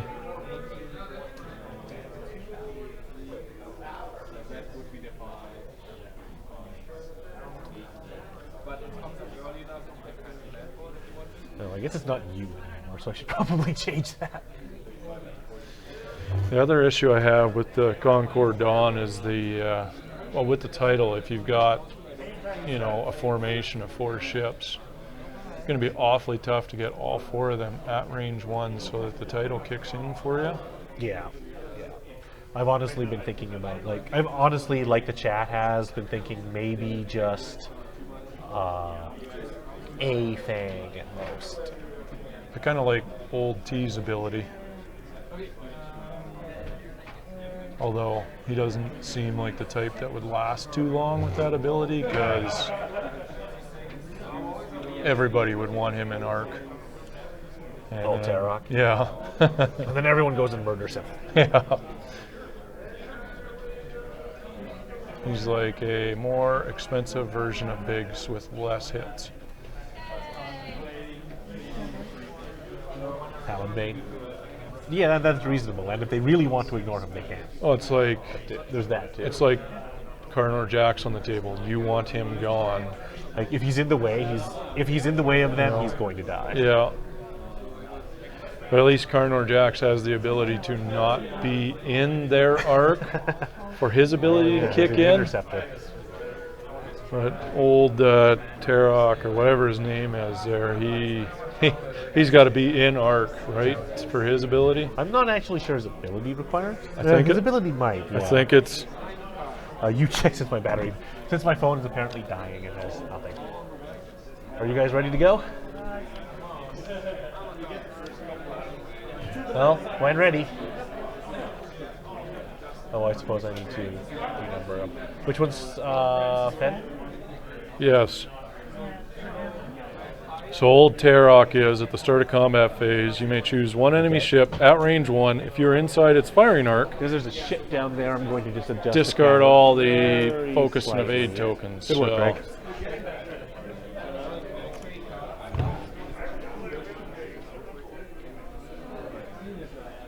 There we go. There we go. Time has started, gentlemen. And I guess I have to redo the text that I deleted because I didn't think we'd use it anymore. All right. Well, I guess we don't. Yeah, we guess we do still have to do it.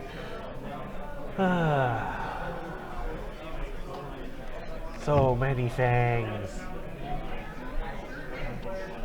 I feel like you don't like one. Well, I have to tag all of them so that we can track which one is which. So yes, I don't. I at least color code mine for your convenience, like dragons. Like dragons, mine are color coded for your convenience.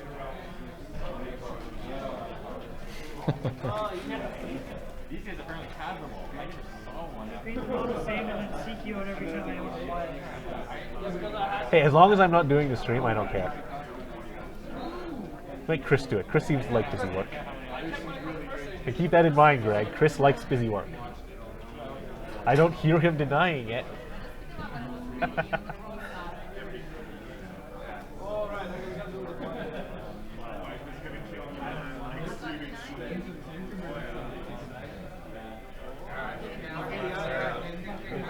Alright, which one's CAD? Which one's CAD? Upper one is CAD. Very well.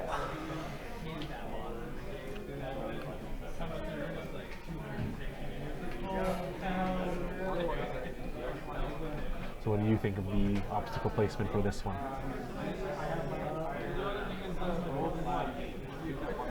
Well, it's a little spread out, which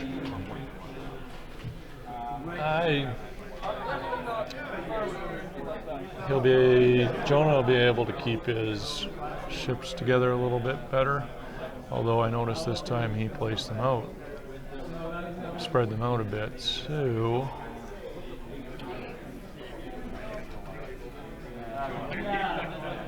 looks like Greg is opting to take his large base ship right up near the asteroids. So Yeah, that'd be a very nicely judged turn. Barely dodging I that. think there's lots of space for all those fangs to, Dance around. dodge and weave and whatnot. So that should be interesting. This is the thing I don't like about the generic Lancers.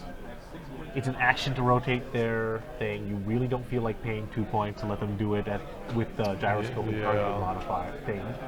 And, well, it's awkward. It's like, oh, I'm going to take an action to make sure I actually am able to shoot at you at all. Alright?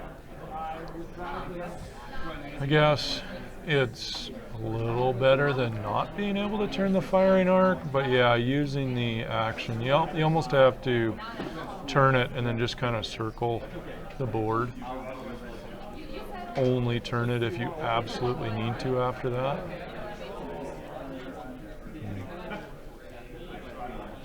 So apparently the point the ship is too big to be a large base, but it is about Gozanti size. Because the Gozanti is not actually a whole lot larger than the Ghost. Yes, I remember seeing that somewhere. They're very, very close in size, but because of the way the rules are structured, a Gozanti can step on a Ghost and kill it.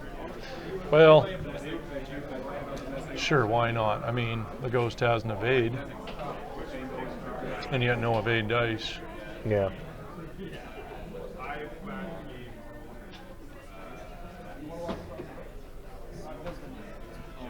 The problem is they have a small, a large, and an epic, and nothing in between. And the jump from large to epic is a very huge one rules-wise. Yeah. Like a medium base could be fine, but at this point the game is a little too far in to be able to weld one into the rule set, I think. They'd have to do what GW did with 40k, and just to say, no, Space Marines are on 32 millimeters now. Just done. Your old Marines are on 25. Well, you can go rebase them. That's fine. I think we'll just have to accept the fact that there's small, medium, and epic, or small, large, and epic, I guess is how they say it. Yeah, pretty much. I mean, It's not like the epic play sees a whole lot of plays. You know, it's not nearly as competitive as the regular. yeah, it's just one of those things that really damages immersion because it's a little weird. But well, people are okay with plenty of things that damage immersion. So what can we do? Alright, Jim is looking to be very aggressive here. Well, he's not got initiative this time, so.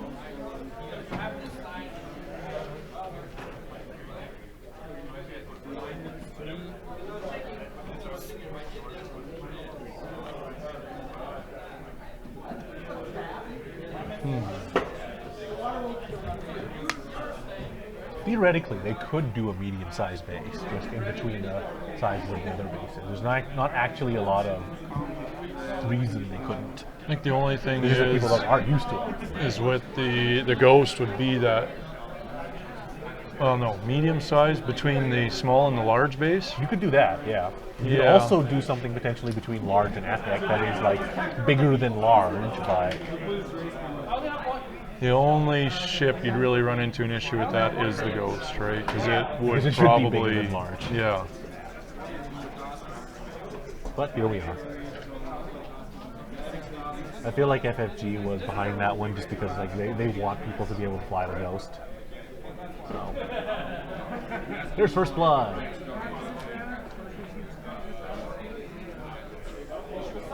Skill 0 on who was that? Fence?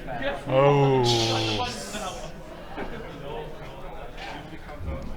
That's not good at all.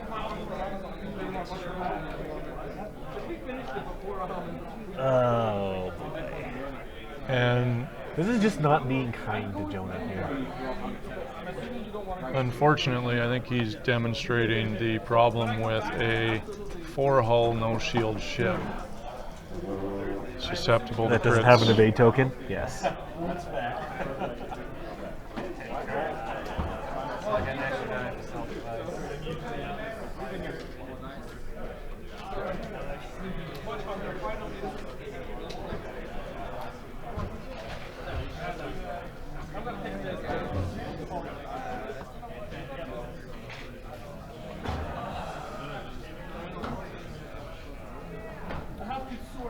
So CAD is shooting at Fen.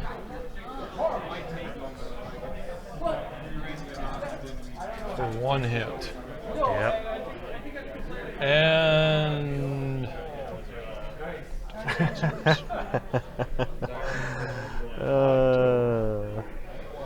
I believe he may have forgotten one of his upgrades on that. Pretty sure that was range 3, so auto thruster should have kicked in. Yeah, that was Fen who took the pilot skill 0 crit. So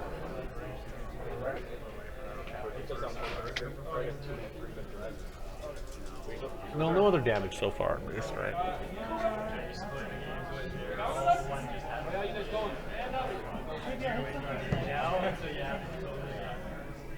Did that, Greg, did that 1 hit get through? It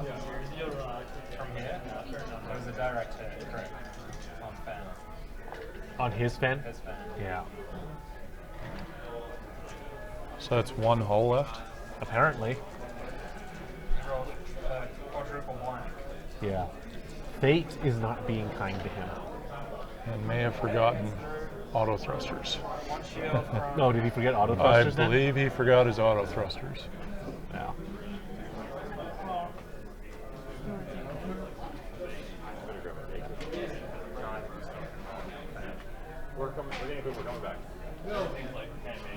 And using auto thrusters, madness. That was one hit on the Lancer, right? Out of the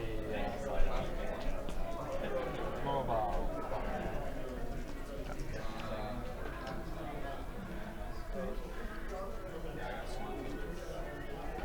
No, Fan is hosed.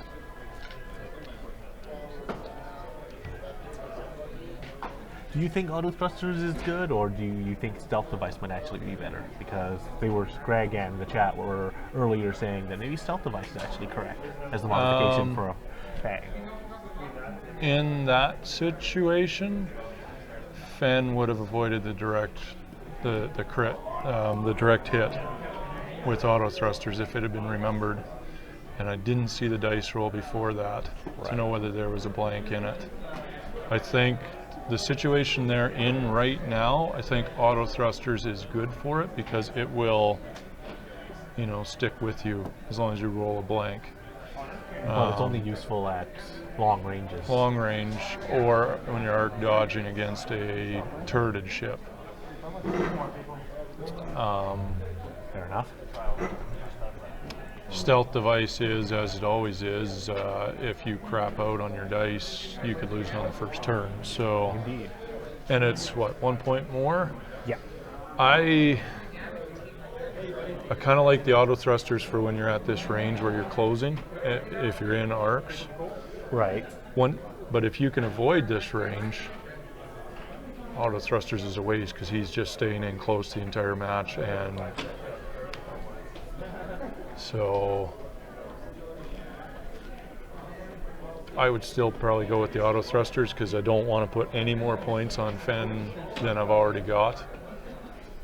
That's a fair assessment, actually.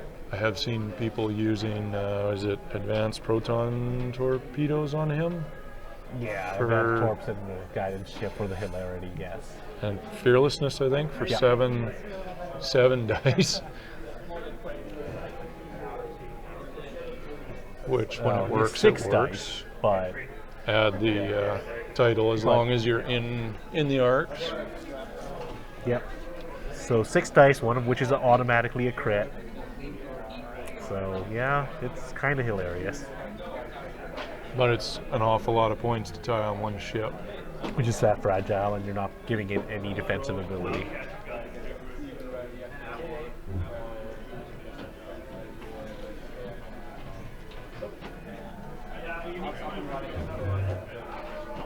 So what do you think on this one? I think Jonah's just got to go in and joust with Fen and try to get a few points value out of him before he explodes. I think so, yeah, because he's toast regardless, so. He took a ridiculous amount of damage on that pass, which he really shouldn't have, so.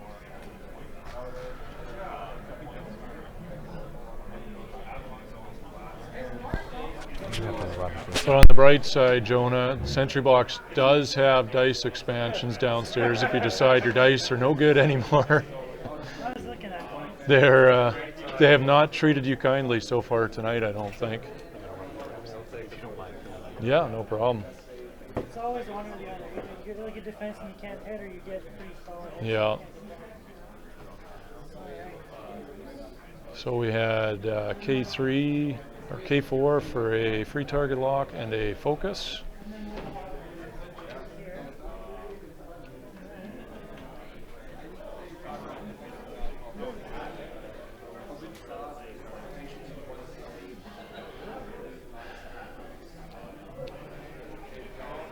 I'm going to attempt to move the titles and not screw this up.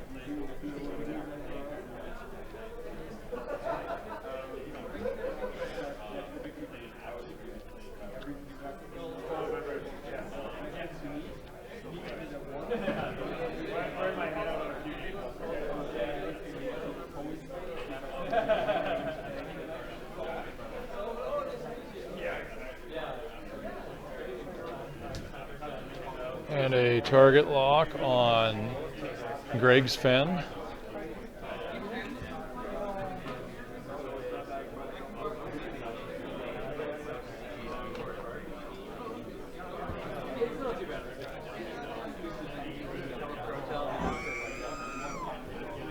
So I've also seen the magnetized turrets, and they sure look nice, but I think you better have the indicator, mobile indicator, on the base if you're in a tournament setting. If you run into the wrong type of person, they may have an issue with you not turning the indicator as well.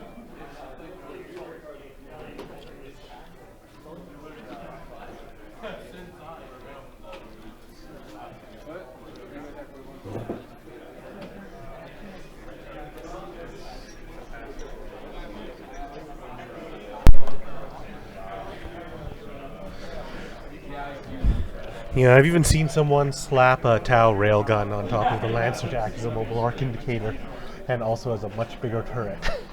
Yeah, I was just mentioning the fact that I've seen it too, but if you're in a tournament setting, you probably still want your indicator on the base, because if you run into someone who's Being a dick. And being a dick, they're going to yeah. be a dick. So There's definitely that. Physical modification of the model is technically not allowed, so... If I were to do it, I would probably modify one, I don't. You. and then only ever use one in the tournament list, so I have the actual normal, unmodified model. I think you can modify it as long as you don't change the look.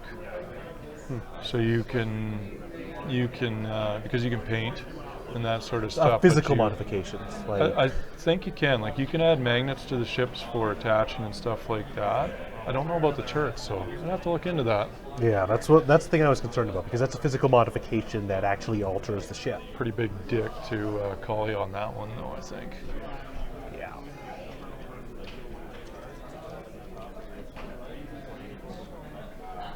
I think he got out of one arc, but he's not getting out of that other one's arc.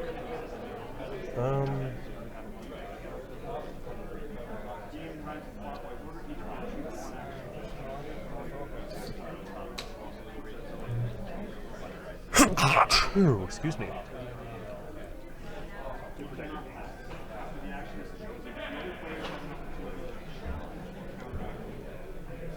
I feel like the turret is a little small on the actual base ship anyways.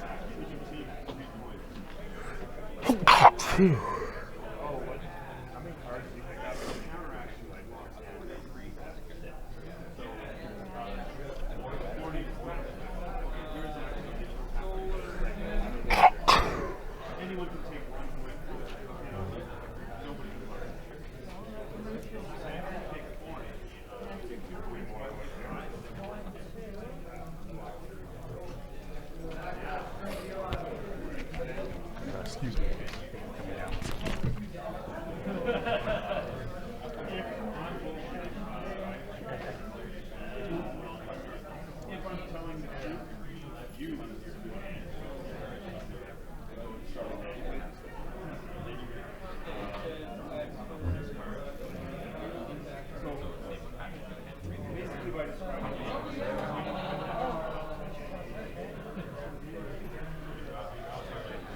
Too late now, T.O.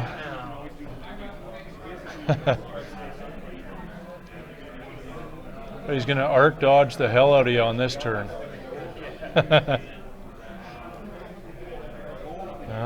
No, maybe not.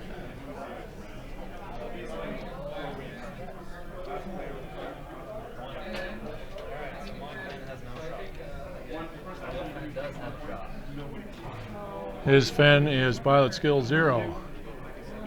Well, take him out of the shoot. Right, yeah. Uh-oh. Alright, so in that case, Cat is going to shoot that guy.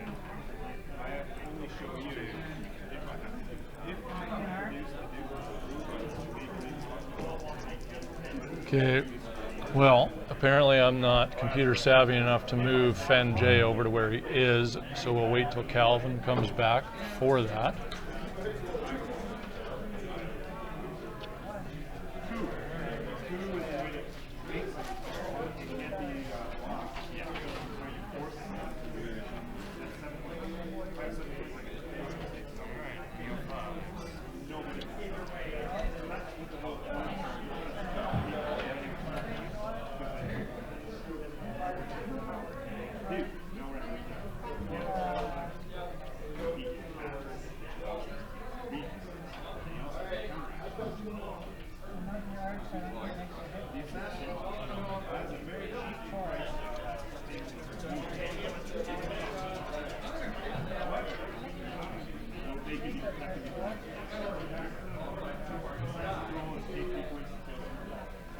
we have the target lock spent for 1 hit.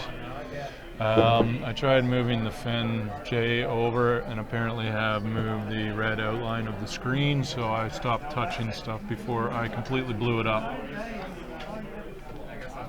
No worries, I think it's okay here. Where is... He is the one up right beside the Lancer. We had a miscue of forgetting that Fen J was pilot skills 0, so right. he dodged a few arcs, needless to say. Oops.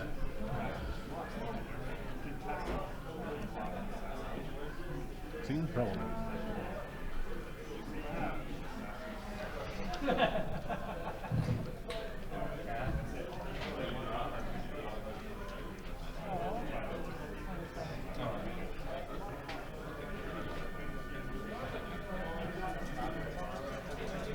But I'm pretty sure he's still in arc of the Lancer at range 1, so... No, he only rolled 3 dice, so it looks like range 2. Oh, he's still firing with number 1. Yeah. Because Fen will go last, right? Yeah.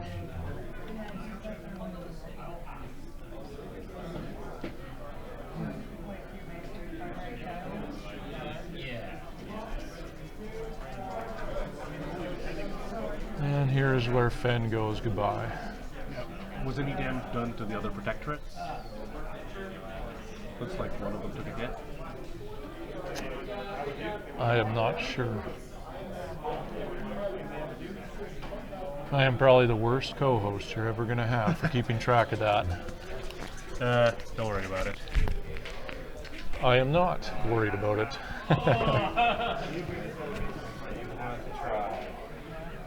Should ask how many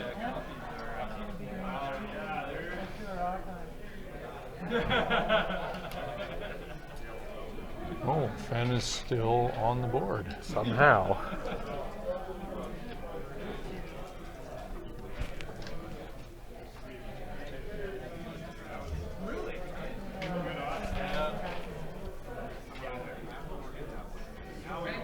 No, that was actually something else going on.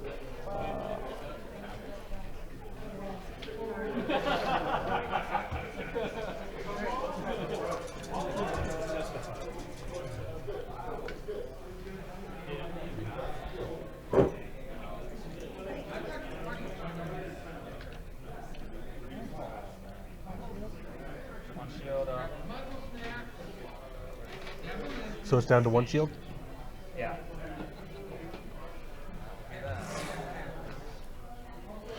And on that note, I have to bid you guys adieu. All right, well, thanks for coming down. Good night. Good night.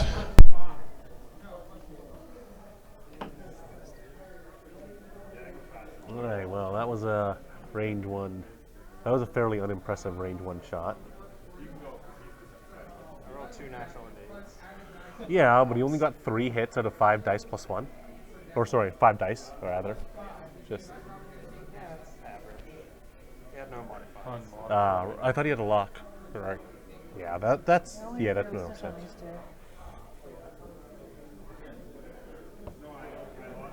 Yeah. I thought he had a lock, so. Well, so it goes.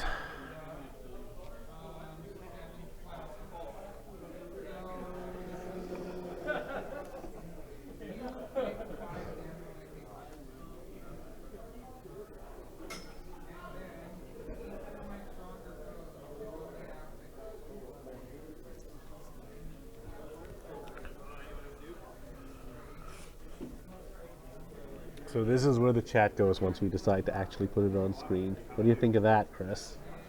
Or even still in here, Chris?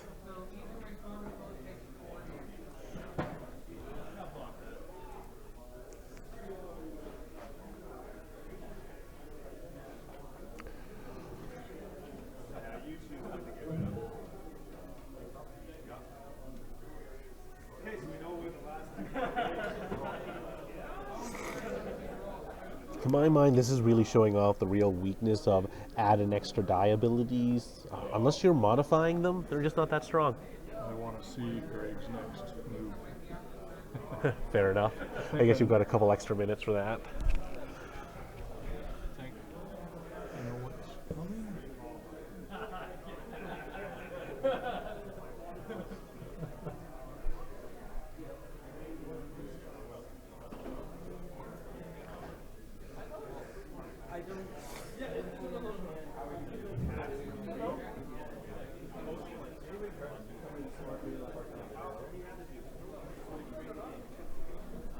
Don't they have? Oh no, it's an epic card.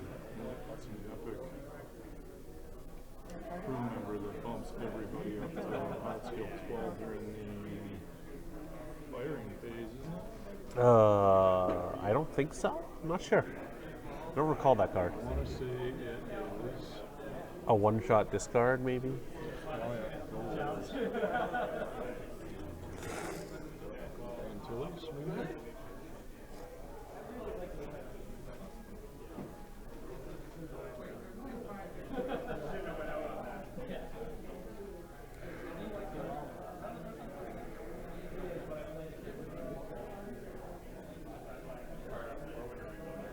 Yeah. Oh, Raikan. Yep. I had forgotten about him. Not that that's usable in regular play, but Or in non-rebel lists anyway, so it does boost you up 30. yeah. It's an interesting play.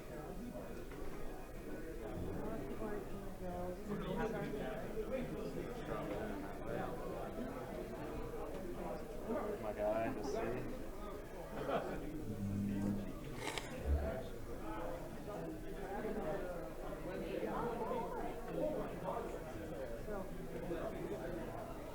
Oh dear. I think that one hit point fan better hope he hits. Yeah, no, that's a legal final spot, looks like. I'm slightly disappointed. I wanted to see the Rick Cargo shoot come into play.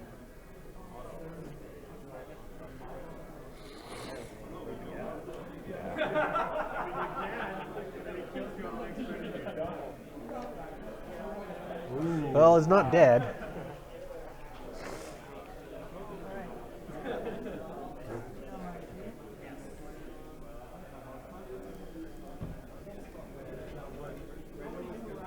Not dead yet.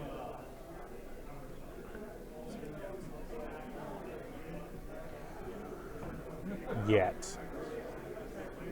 Being the operative word. Indeed.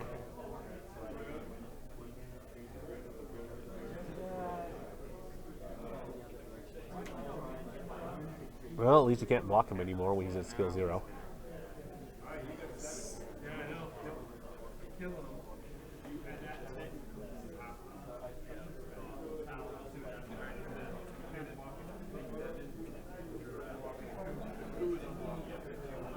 Yeah, not a good turn to drop rigged cargo shoot. Yet is Yeah.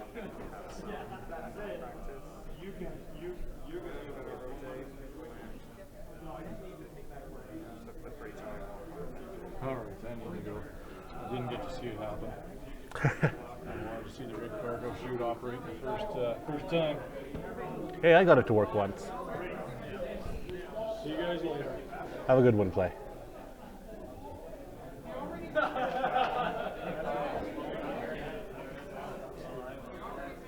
Koyagrins, madness. Utter madness.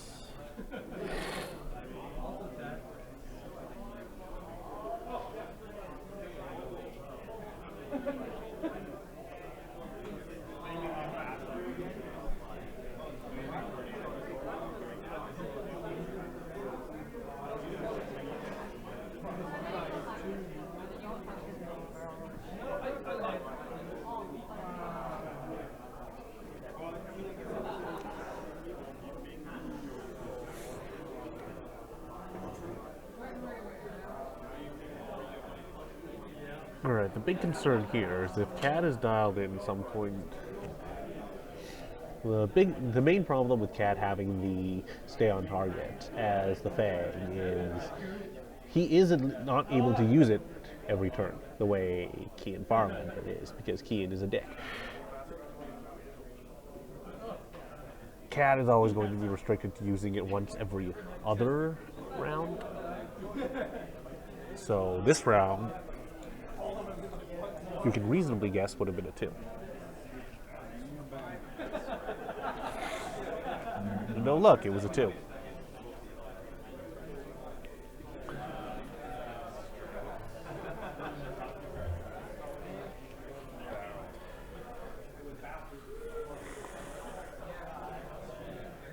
It's like Greg's played this game before.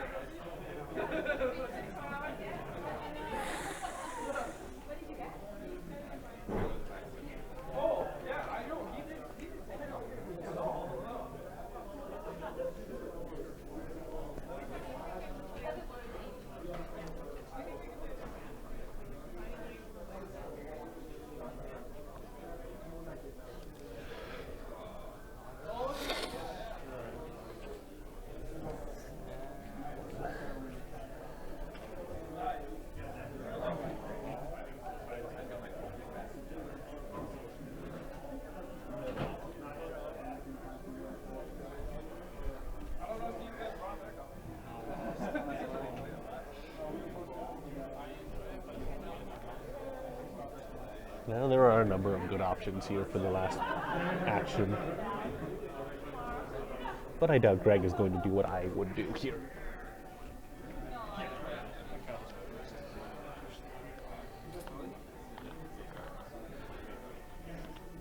Oh, hey, he did it.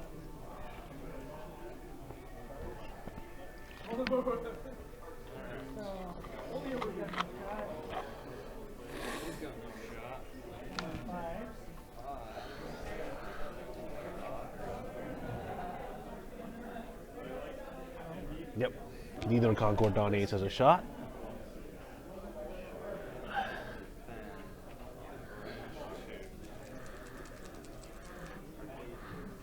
The first shot taken is actually coming from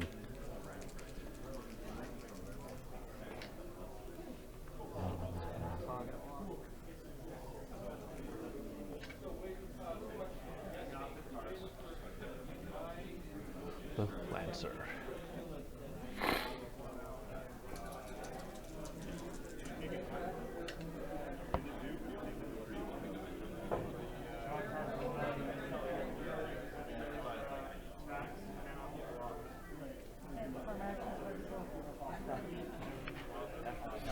And Fen is slain, finally.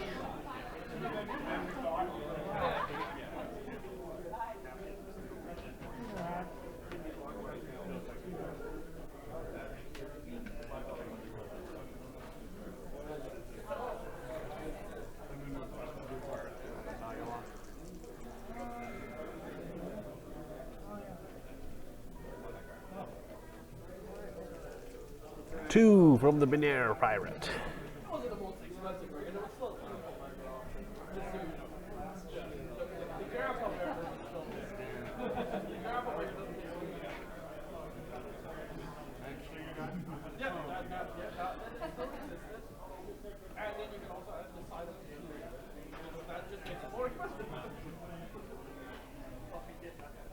And that is the first kill. Are more soon to follow.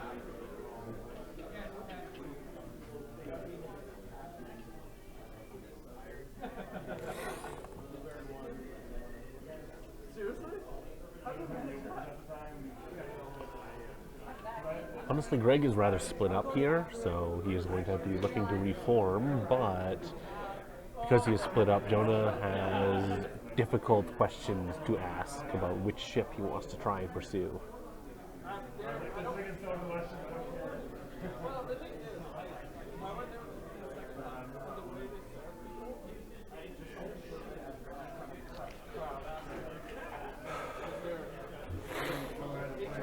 I really feel like this is actually showcasing the weakness of the generic Protectorate Ace. It simply doesn't do enough, and it suffers too much from that pilot skill. it relies entirely too much on having the arc. It doesn't have the pilot skill to really make use of it. I'm starting to think that they're really not flyable below 8.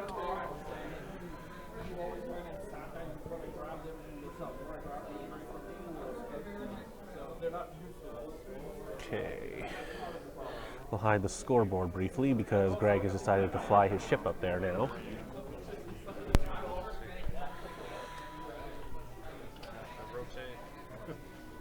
Yeah.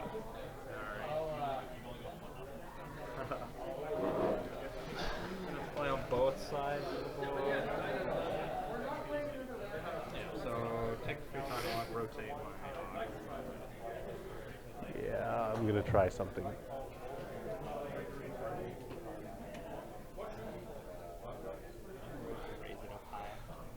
Well, yeah, that's how angles work.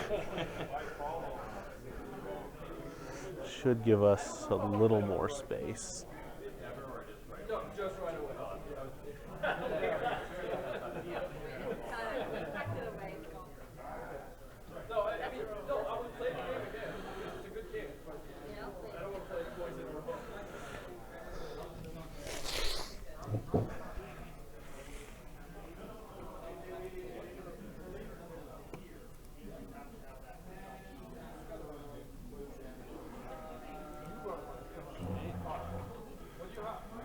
Well, Jonah has committed and he has made his choice. He's going to run down the push the limit ace with boost and barrel roll.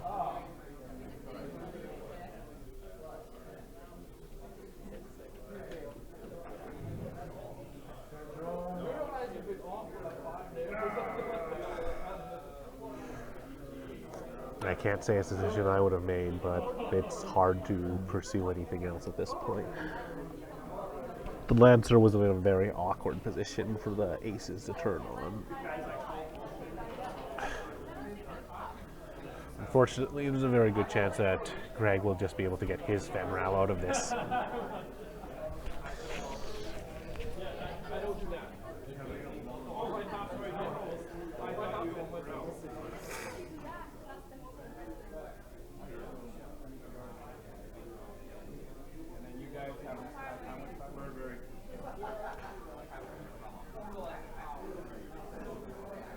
Oops, forgot to update that.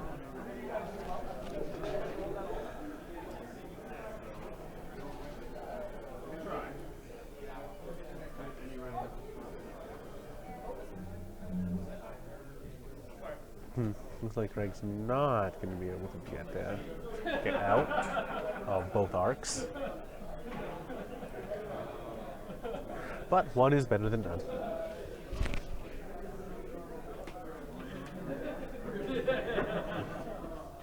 So far, the only kill is Jonah's Fen.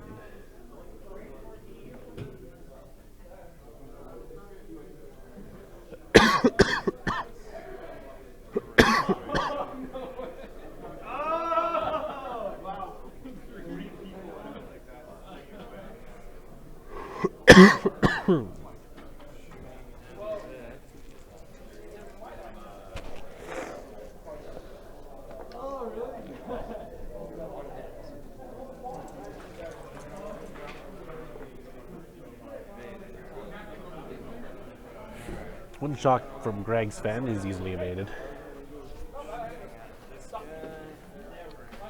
Cad flies up and tries to kill Concord Dawn ace number 2. He's not going to do it. It hurt, but the green dice are a lie. They are treacherous. Your pathetic green dice betray you.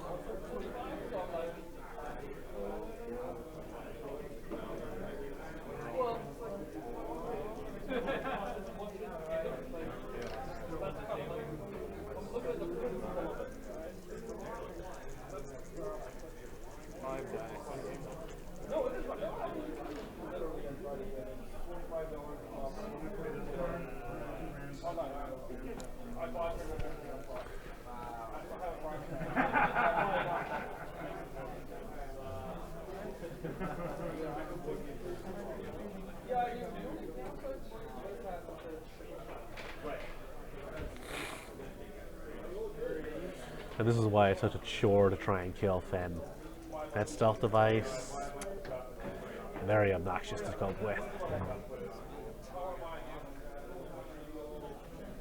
Right, so it's hit crit, target locking into another hit.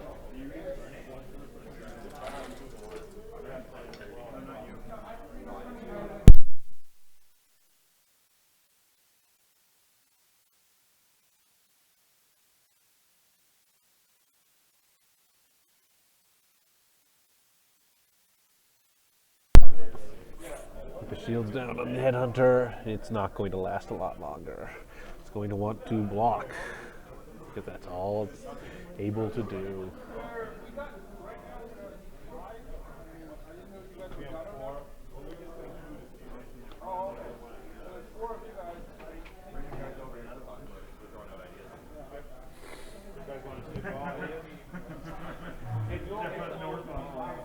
It's the meta game. It's the what game do we want to play game.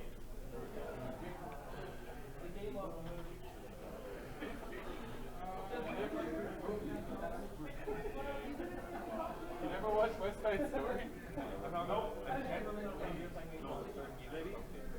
Oops.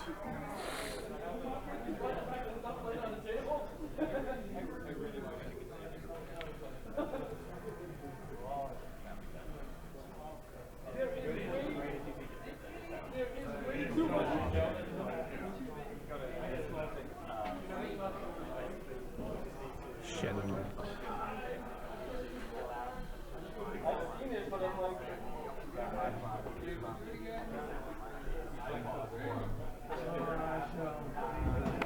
Oh, dead phone. No good.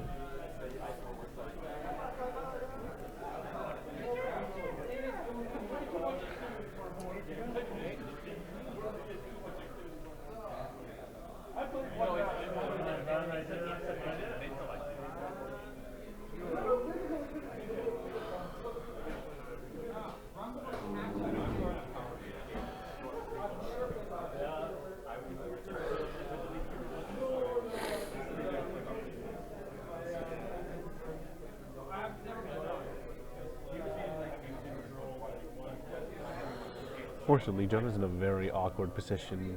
He can't really chase Greg Spenrao effectively because of the positioning.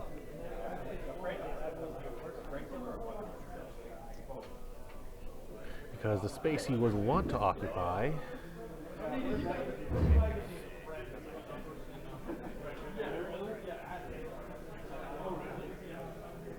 Well, imagine all the animosity one game carrying over into multiple games. Yeah. On the other hand, I really want to try that. I think that's going to be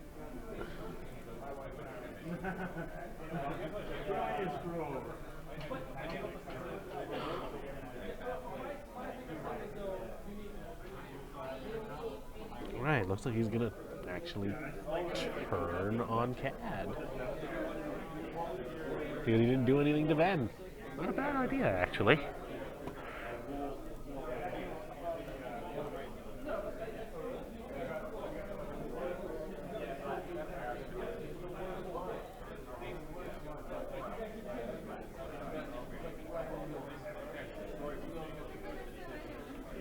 Alright, we'll just bring back the scoreboard. As a reminder, we have about 30 minutes left in this game, and no sign of anyone else who wants to play a game, because apparently Steve bailed on us.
Chris is logged in.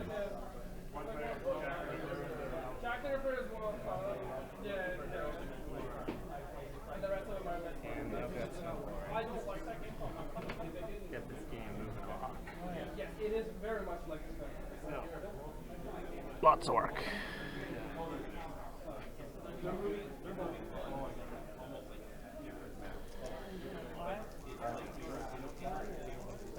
Nope, looks like they're head, or at least a passing attack. 4. Goodbye, Binary Pirate. 4 natural hits. Yeah, we saw it. 2 natural evades, they still are. Wasn't that on the... Was it? Yeah, 1 shield. Huh, I had him in 0 shields. I guess he dodged 1 more hit than I thought he did. Alright, he's not dead.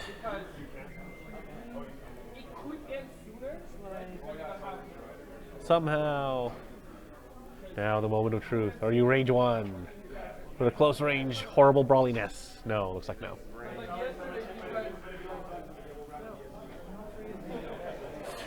No free hit, no free evade. Kind of works out, honestly.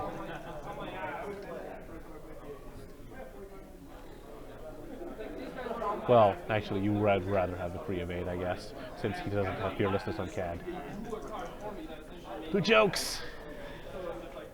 Well, we're gonna fire with him.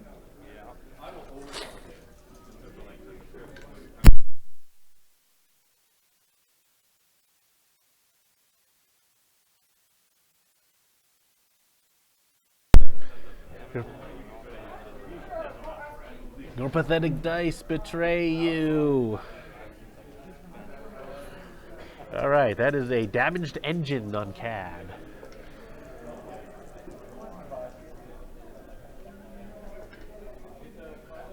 And that is another hit.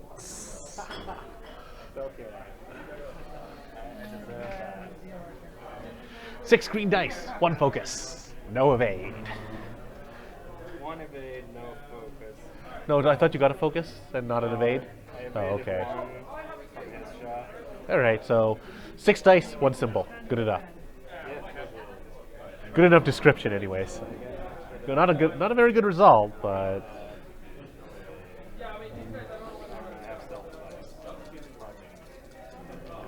good times. Here is the Headhunter's desperate attempt to scratch fend. 2 hits. This actually technically has a possibility of hitting. Nope. Wow, 6 evades. 5 natural evades, plus 1 from target. So the result is 6 evades. Well done. That's not you could possibly use it. Twice as many evades as you needed. It chose not to spend focus on his attack to get 2 hits, to keep him for defense, and didn't roll a single focus on his 6 die.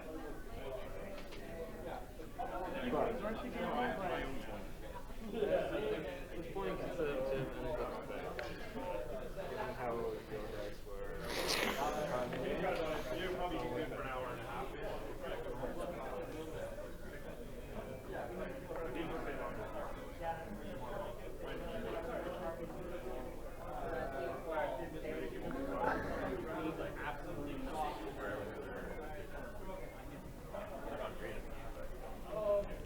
No evade dice definitely makes for a very different game, but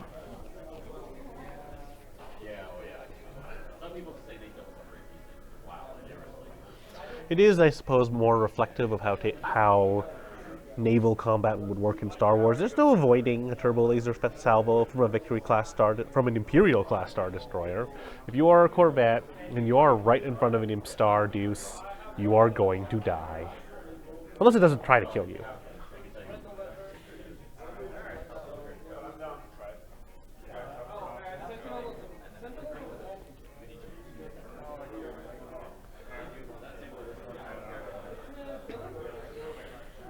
Now, Greg has some interesting options.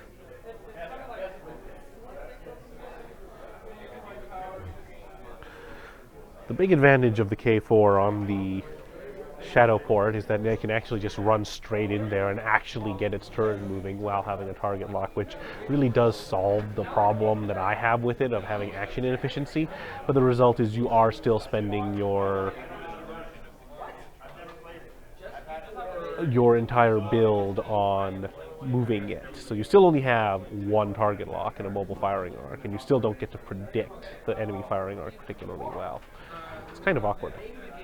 I would be tempted, I'm actually kind of tempted right now to do 2 Shadowport Hunters with K4s and the gyroscope, just to see how much I end up needing to rotate the arc on that.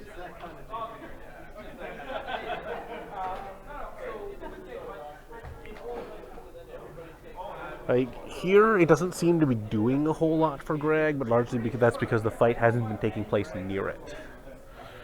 The problem is the Shadowport Hunter is... It's a reasonably efficient hull, but not a super efficient hull.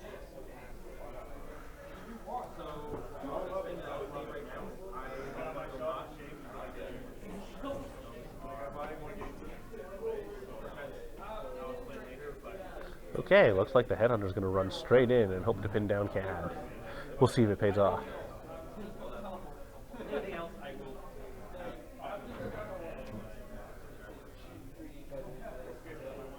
There we go.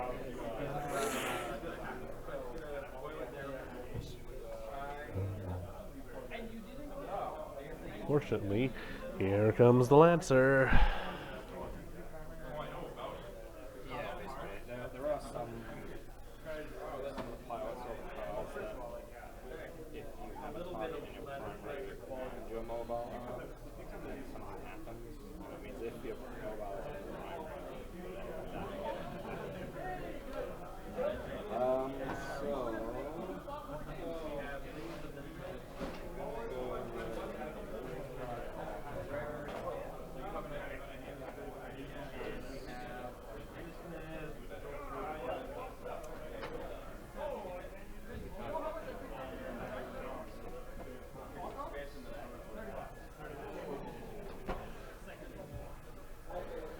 Gyroscoping targeting triggers at the end of the movement phase, at the end of the combat phase after you have done a 3, 4, or 5 speed maneuver.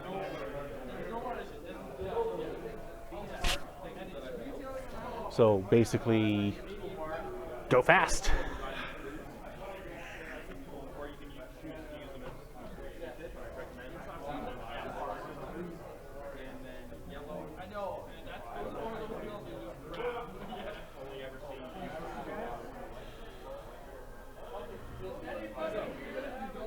Good night, Weasel.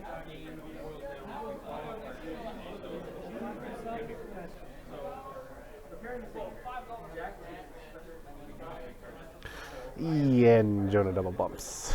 Not the most efficient choice. Result. Or did he? Looks like he did not, actually.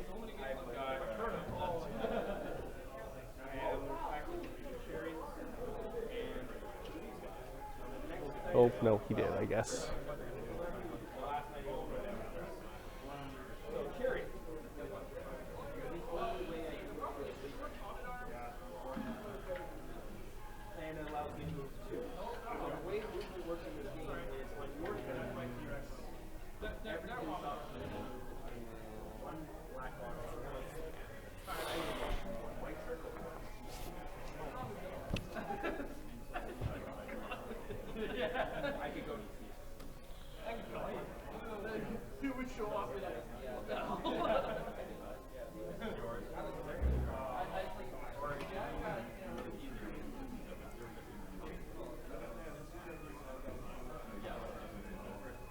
Very aggressive roll gives Cad a nice head-to-head with that Headhunter, which is going to be a dead Headhunter. It's not going to get to hunt heads anymore because it lost its head in the head-to-head. I don't know why I find that amusing.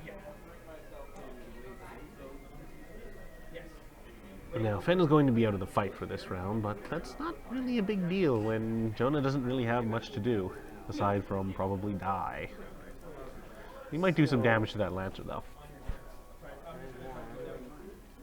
Well, the first shot is going to be Cad in the head-to-head on the Headhunter, because he wants its head. That's a very, very, very good start. And, well, not really. I saw symbols, so. Alright. Headhunter is scratched. For some reason I thought those were hits, so go figure. I guess I'm getting old and blind.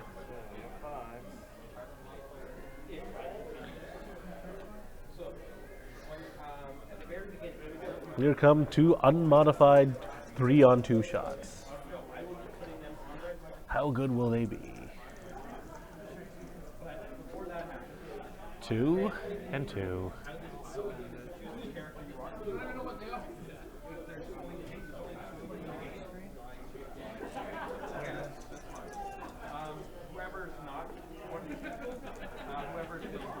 Three and 2. A crit will hit hard. It is a direct hit. Hit hurts and stings. Jonah is on the board.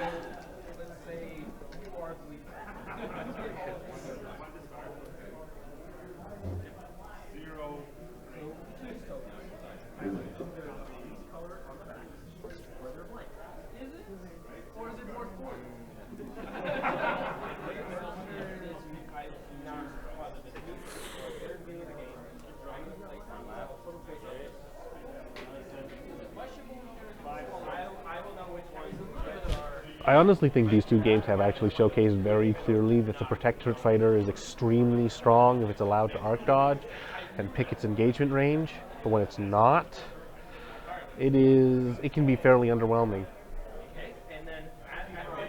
And of course, lucky crits. Like, Jonah's Fen has largely been crippled by just absolutely horrid luck.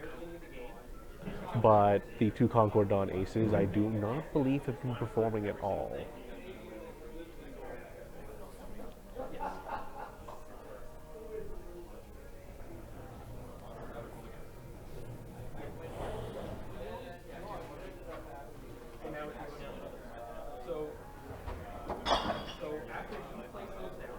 The amount of effort that has been expended on them at 27 points, they're fairly underwhelming.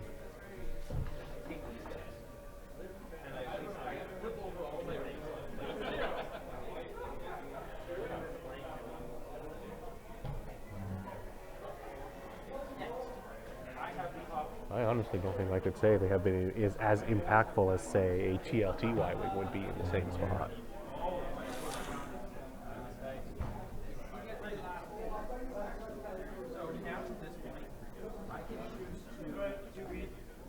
Is it time?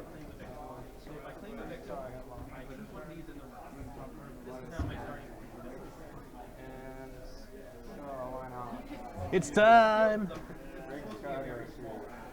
It's cargo shooting time!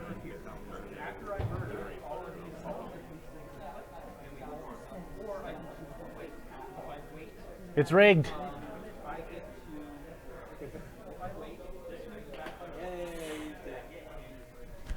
And that was a very good turn to use it.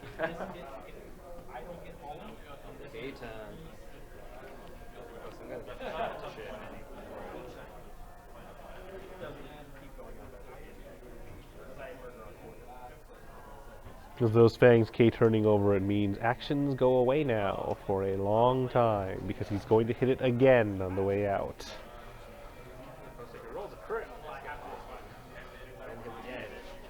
Yep. And unfortunately, both are probably not able to complete that K-turn.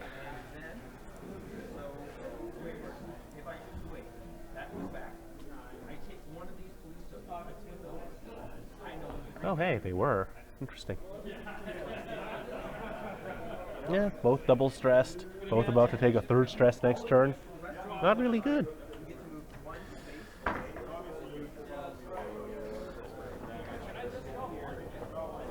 I'm not going to say it sealed the game, but that rigged cargo chute certainly threw a little more advantage Greg's way.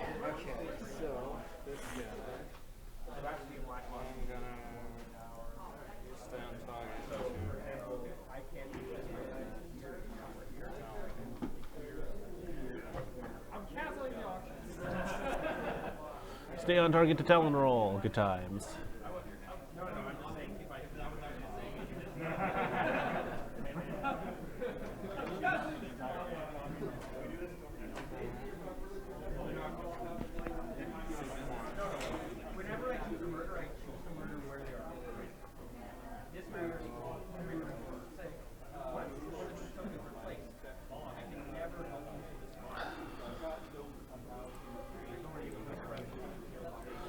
Basically, Jonah is now hoping that those obstacles at least slow the bleeding long enough for him to take out that Lancer, because otherwise this game is over. This game is over regardless, I think.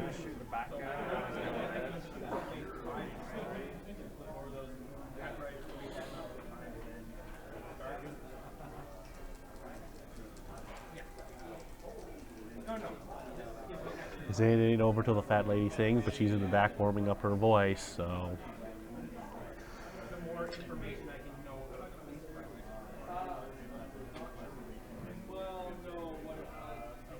Down goes Concord Ace number 2.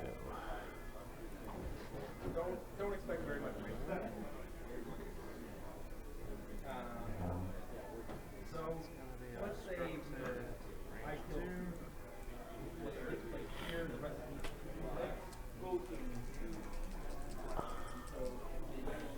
The end is nigh.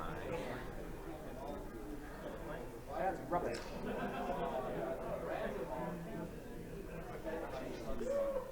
Yeah, your cat isn't allowed to roll eyeballs or hits. His dice have been awful. Yeah.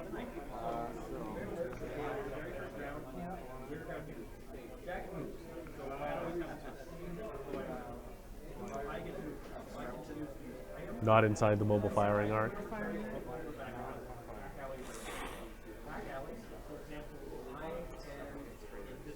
Is it range 1?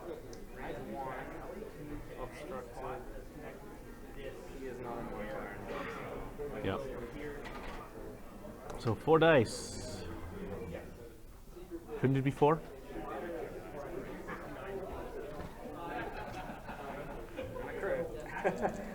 Hit, crit.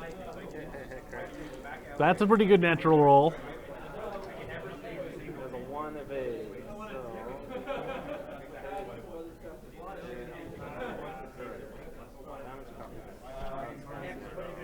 Not a material crit in this game at this stage.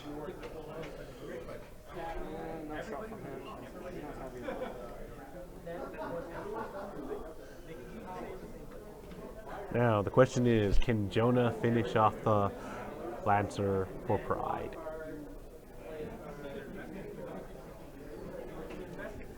Because he's about to get run down and killed.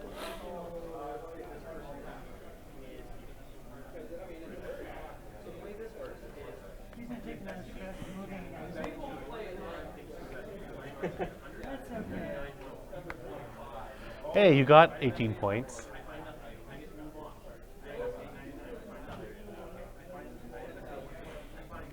Not a shutout.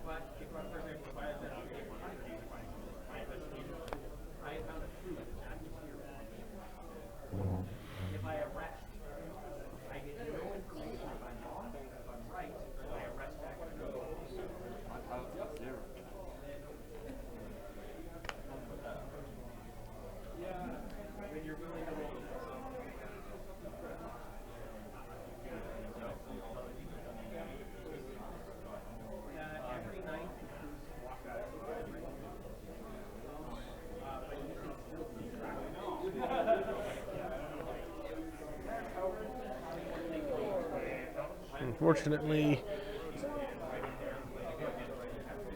that is the play. Just scoot away and move the arc.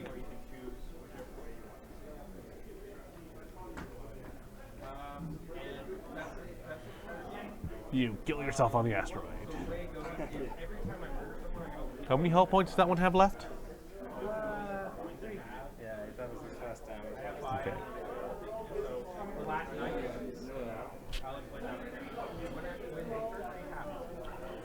I have to kill 2 that same night. One person dies, the other person is my friend. And that counts.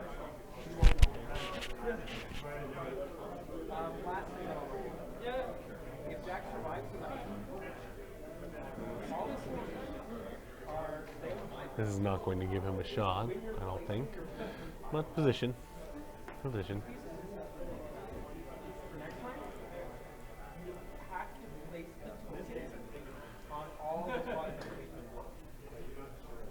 But you have two blanks, so you move to them back to the yellow.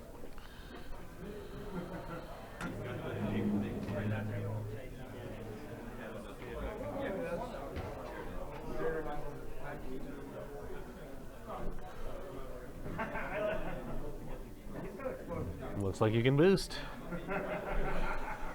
Goodbye, little Concord Don Ace.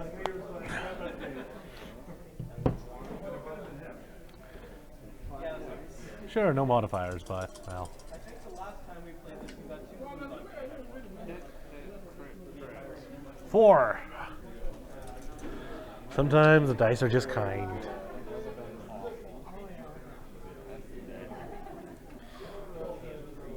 And he explodes horribly.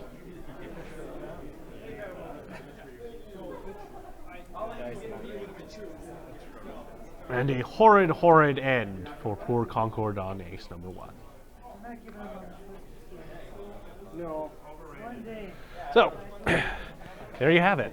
Concord non-ace, honestly not that impressive. I cannot say I have been particularly impressed by it. If you have any questions, you can ask us. Fen Rao does seem very, very good as long as he doesn't roll like absolute crap when being shot at and die horribly in the first couple rounds of the game, so there's that. It goes 2 and 2 the first night, and then it goes down. You never lost your stealth device, correct, Greg? Oh, they got many chances to shoot me. Yeah, he really didn't. Like, and that is the thing. The Fang Fighter, I feel like, and I know I've said this multiple times tonight, but it does seem like the point that we are really, really driving home tonight. They really need to be going after their opponent. They simply are not effective enough without that ability to adapt to their opponent's positioning, unless you manage to outguess them particularly well. So, there's that. He's not here, I don't see him.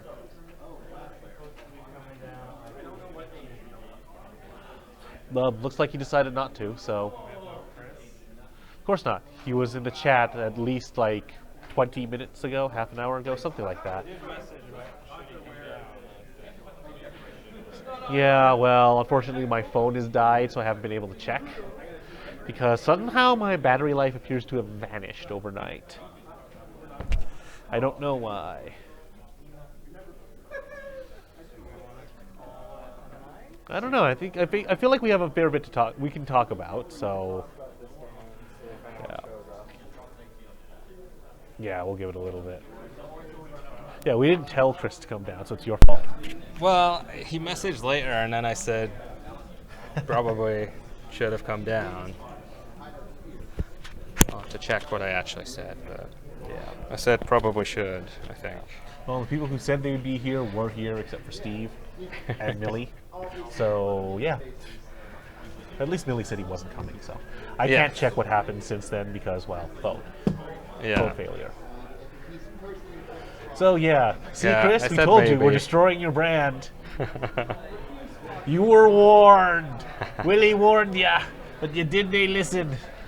Well, I got to play. I got to play a game. I got to play some Wave 9. I put a Shadowcaster on the board. Well, yours was a nice, cheap, efficient build. How do you think it flew? It was fine. I went for that just cutting across at the beginning and then just sitting there and trying to draw him in and just keep getting the free target lock from the K4. And yeah, I mean, I just wanted to put one on the table, and I'd already decided I wanted to play the other two guys, so I was kind of, okay, I don't have enough points to play one of the named ones. I should just throw that guy on there. And yeah, it wasn't bad. I mean, like, I spent a few actions turning the Ark, but I felt like if he was going after that ship, when, you know, I've spent my action turning my Ark, then he's not going for my more deadly guys. So I didn't mind too much. And if he does ignore it, then I can happily spend actions turning my arc around, still getting the free target locks and getting a reasonably efficient shot out of it.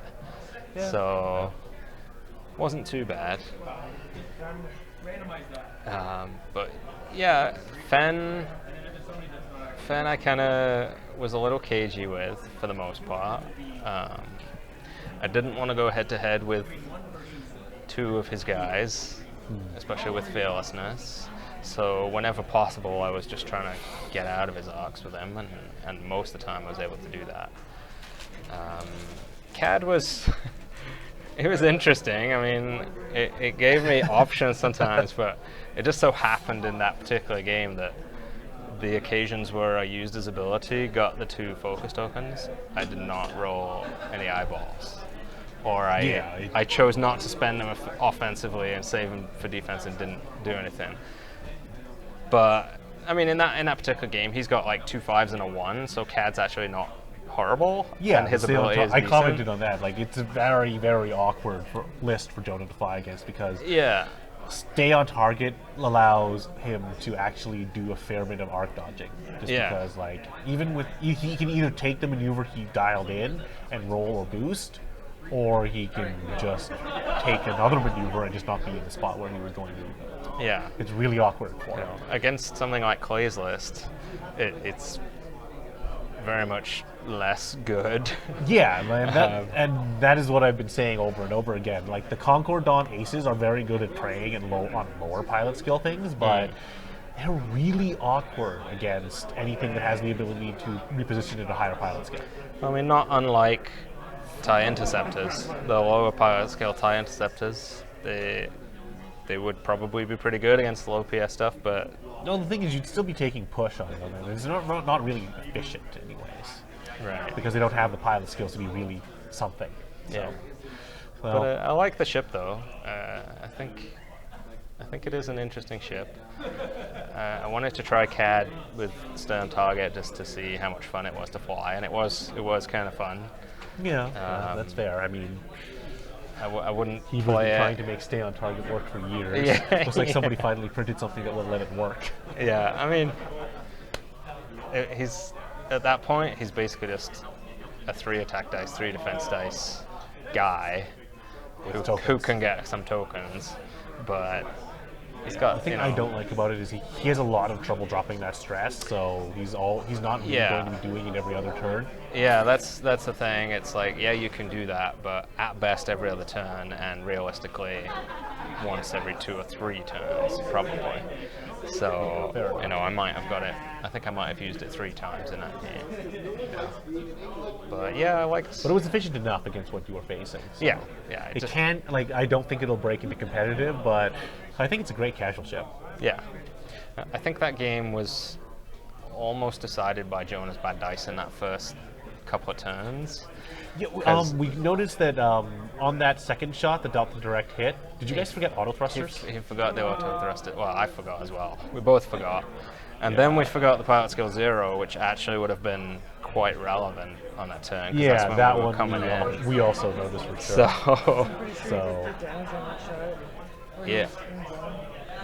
yeah, that was the direct hit that we both forgot. it the would have auto been pretty thrusters. relevant, yeah.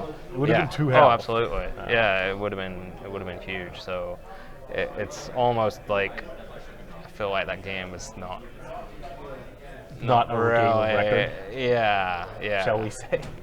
Not a game of record. Because if that hadn't happened, if his dice hadn't been terrible, then it would have might been not very happen. different. With me having initiative, but him having a PS9 Fen, if he was alive for longer, then Could have been different. I think it would have been quite different. Yeah, once he lost his ability to respond to your maneuvers, then it was very, very awkward for him. Yeah. Did you want to talk? I'm just trying to think about what I might change. I really like the list. I've done 50-50 now. I've done 1-2 games, I've lost 2 games. So, If you want to talk about his money. so I'm not convinced that it's a bad list quite yet. Yeah, I think it's. It's just awkward against certain things. Yeah, I really feel like, especially against Clay when you played him, you needed to use that binary pirate aggressively blocking Yeah. to prevent him getting all of his repositioning with his guys, especially with him giving you initiative. Yeah. Him being able to like barrel roll Talonbane or barrel roll boost his Finn after you, Yeah. you needed to get that binary pirate in there in his face and stop him from doing that. What I've seen so far is that people with high pilot skill are just too hard to fly against with those types of guys. The other 2 games that I won, I was flying against lower pilot skill, lower agility, so Really? it really wasn't would that make a hard to huge outmaneuver difference, those yeah. guys. Yeah. And that's what I was saying. Yeah. It's a lot more awkward when you're going up against things that can reposition after you've maneuvered. Yeah. Yeah, because no one's gonna want to come in range 1 against like 2 Concord Dawn Aces with fearlessness. And Unless tie they're all. also Concord Dawn Aces with fearlessness, but in like- which case it doesn't really matter anymore. Yeah, but- because your fearlessness is cancelled by their title. Yeah, but like even someone like Fel is unlikely to want to come in and face that, so he's just, And Fel never just will. gonna dodge. Yeah, no, Well, Fel's that's- just going to go, oh, I see. Okay, just going to roll over here, not be in your arc, and kill you. Yeah, Sounds fair, right? That's a game that I want to see is like Centaur Fel and Vader and whoever else versus some Concord Dawn Aces. yeah, The problem is they have the repositioning that you will probably never get a fearlessness shot. Yeah. yeah. I mean, I'm trying to think. In that game, did you get any? The problem of like He almost never you did. I believe he you did needing to be in one or my two. arc as well. Like you Yeah. had a couple times where you were at range 1 of me, but I wasn't facing you. Yeah. Yeah, So I it never believe he got added 1 or it. 2. Yeah, Maybe I can't one. remember. Maybe. I think I feel like there was 1 shot on the Shadowcaster where he had it. Or the Possibly. Lancer, Yeah, I think I but- won. Maybe one. But But- it was so limited that they were basically dead points. Yeah. So in some ways, the title on the Fang Fighter didn't come into play that often either. There were a couple of times where I went in with Fang, like against the binary pirate, and rolling 5 dice at range 1, Yeah, plus- it wasn't and adding materially in. relevant. But it was technically relevant. But yeah, I feel like that's almost a deterrent more than anything as well. And that is true. I mean, that is one of the arguments for auto thrusters, because if you have auto thrusters and Concord Dawn Protector, then there isn't a good range to engage you at. Right. Range 2. Yeah, but that's not great. Like Well- it's the best range, but it's not a good range. Range 1, but not in your This is what I'm arc. thinking of doing to Well, change that it. too, that Getting rid of the Z and putting that on all of them. Fearlessness and advanced proton torpedoes with guidance chips. Yeah. Yeah, the risk is you're like Relying not on your really joust setting a lot. Yeah, you're also not really setting up the proton torpedoes super efficiently. If you can find a support ship that could somehow pass a focus token to them somehow, that might be interesting. But I believe Fleet Officer is Imperial only. I think so. Yeah. Yeah, advanced protons. You've got to have some way of getting 2 actions in 1 turn to do it. Okay. Well, But- Chris wants us to do an open mic game, but I don't know if we do I have literally not had a chance to build any lists other than that one very quickly yesterday. So although I have all my stuff, I have not had much time to theory craft X-Wing. fair enough. And I would not want to try and sit here and try and build something on stream. I don't think that would make for a fun, Not particularly. entertaining. Like I had a arc list, but my phone is dead, so that I can't remember exactly what was in it. So we may just make this a short one. Well, unfortunately, there will not be a show from the box next week because it's Thanksgiving up here in Canadian land. Yes. We have it earlier because we have to bring in the harvest a month earlier than you bloody Americans.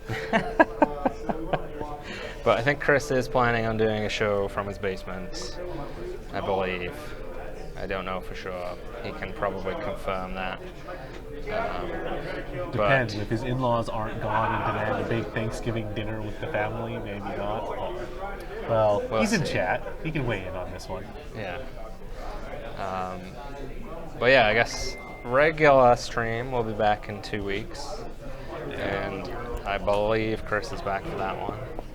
Should be. Should be. So, yeah, got a chance to have a look at some of the Wave 9. A lot of Fang fighters. One of the Shadowcasters. Thanks. Honestly, I feel like these were the most exciting parts of the wave. Like the Thai SF doesn't really. I don't really think it's going to do much other than like fuel some gimmicky builds. Like Michael who was supposed to be here today, has been flying a gimmicky Thai SF list, and he took it to the tournament on Saturday in Myth. And what it is it is a Thai shuttle with Systems Officer, Fleet Officer supporting 2 Thai SFs. One of which is Backdraft, one of which is Quick Draw. Quick Draw has Expose, Experimental Interface, Electronic Baffle, I forget the Elite Pilot. No, that is the Elite Pilot now. I forget something else that he had. Special Ops training, obviously. But he had 5 upgrade cars, and I do not recall the thing. Yeah. That's kind of odd. In any case, his gimmick was he flies up to you. Oh, right. He had sensor clusters on both of them. Okay. Backdraft had Predator, I believe, for its Right. But sensor clusters also allow him to, spend the focus tokens he's probably going to end up having on. Because what he was doing was, like, Fleet Officer, like the shuttle would fly up, go, here, both of you guys, you get a focus token. One of you get a target lock. I guess probably Quick Draw, because I never actually played against him on Saturday. Right. So then you've got Quick Draw with a target lock or something. Quick Draw flies up, goes, I take a focus action. Look, I've got 2 focus tokens, and then EIs to expose. Oh wait, no, I did play him. I'm being dumb. I am being incredibly dumb. Sorry, honestly, it was a very, very brief game. Because that's why I forgot about it, honestly. Because he did that. Like, that's what he happened. Like, he flew up, was like, haha, I have... Well, he didn't have the target lock because I was out of range. Yeah. I was flying triple Onk Squadron with Stealth Device X7. So he did that, and Quick Draw flies up, and he's got the... Expose and the 2 focus tokens, and his first shot is 3 blanks and a focus. His second shot is 2 blanks and 2 focuses. Nice. And he just goes, I guess I'll spend it, make you roll. He gets 2, and I'm just like, okay, roll. Just naturally evaded because it's an X7 defender and with a stealth device, and they do that. So it's gimmicky. I mean, it's hilarious because when it worked, it really worked. He one-rounded a shuttle off the board by having Quick Draw fly up to it, go, here, take 4 dice, take 4 dice again, and then the other guy, and then Backdraft goes, here, take another 3 dice. I think he actually got in range 1 with some of those, so the shuttle just evaporated. Yeah. But against the X7 defenders, it just sort of went, eh. Yeah. Those X7 defenders are just a pain in the ass. Certain lists just cannot deal with them. Just can't get damage through. Yeah. So. Yeah. Our finals, such as it was 3 Delta X7s with Backstabber against my triple stealth Onk Squadrons. Yeah. And that was... Honestly, there was a lot of rounds where it's like, oh, well, we repeatedly roll 2 to 3 hits and nothing happens. Yeah. Fun games. Fun games to But there were play. some rounds where, the very first round of combat, one of his defenders was down to hull already, and I did a hull point to it. But it was a very strange game. Like, it was decided. I think it was largely decided by Darrow flying one of his ships off the board just barely, because we basically just flew straight at each other, Koyagrind again.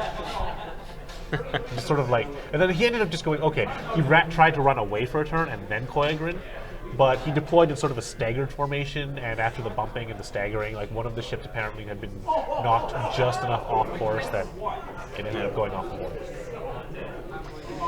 Awkward. Yep, and it happens. But no, I do want to try Thai SF out just for shits and giggles.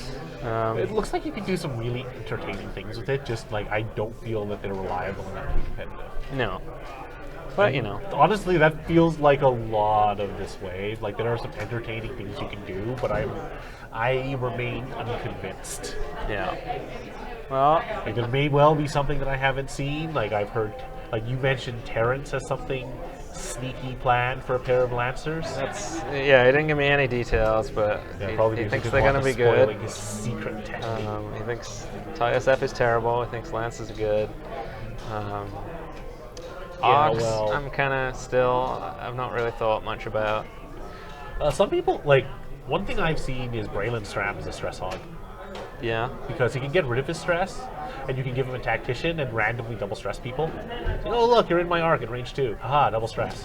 Yeah. I don't like it as much as the actual stress hog because he can't double stress, and the only real advantage he has over the stress hog is he will randomly be able to clear his double stress. Right.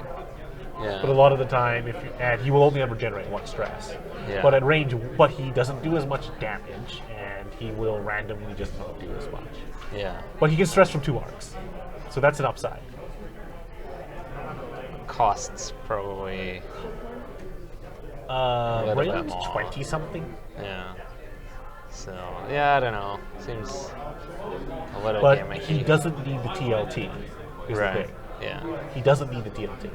So, also, like, as I recall, he was actually around the same 25-ish points. So it's actually a big points swing. You're giving up you're giving up the rather reliable damage output though, Yeah. That's one because of like the a good primary things. and a 2 dice primary and 2 TLT shot is actually a pretty good chance of pushing a point through, even on fairly high agility things. Yeah. But just having a 3 dice primary with no modifiers is not likely to do much of anything. Yeah. Yeah, I'll have to have a think this week, see if I can come up with anything. But at least I got to drop my cargo. And out it of was the rig very cargo good. chute. It was the best cargo. Because like Like, the it- whole it game, I was basically, just like like- sitting, and then I was moving too far away from his Yeah. fan at that point, and he turned away anyway. And then I'm like, oh, am I ever gonna get a chance? And then yes. In that game, I think it was a couple more nails in the coffin. Like, Yeah. It was really not that necessary. Like, to be honest, I probably would have been better off No, it just re- taking an yeah. evade or something that turn. But I was like, no. No, I think it Gonna was drop fine this. just because like it stressed him and he stopped taking actions for the rest of the game. Yeah, yeah. I mean, that definitely was significant. Him, I do him believe that was K-turning and double moderately stressing. relevant. He simply just would not have a token for the rest of the game. Yeah. So yeah, happy with that. It was for a a point. nail in the coffin. Like it wasn't like aha, with this one move I instantly win the game from a losing position. We're not talking like a splice level throw here. No, but it was fun. It was fun. No, like For a 1 point It was just- investment, no. I'm happy with it. But yeah, I don't know. We shall see what Chris has got planned for next week from his place. And he's not responding, so we're going to go ahead and decide his material for him. Yeah. Send us messages about what you want Chris to do next week, and we'll make him do it. And then, Or we'll laugh at him. And then in 2 weeks' time, we'll try and nail down more players to come in and play something. Yep. Unless Chris has some weird plan for that week as well. I don't know, but we'll let you guys know. I will So- try to prepare some sort of stupid ISF list. I don't know, maybe 3 of them with accuracy corrector and a bunch of other stupid crap. Yeah, sounds awesome. Predator plus accuracy corrector. Best synergy never. All right.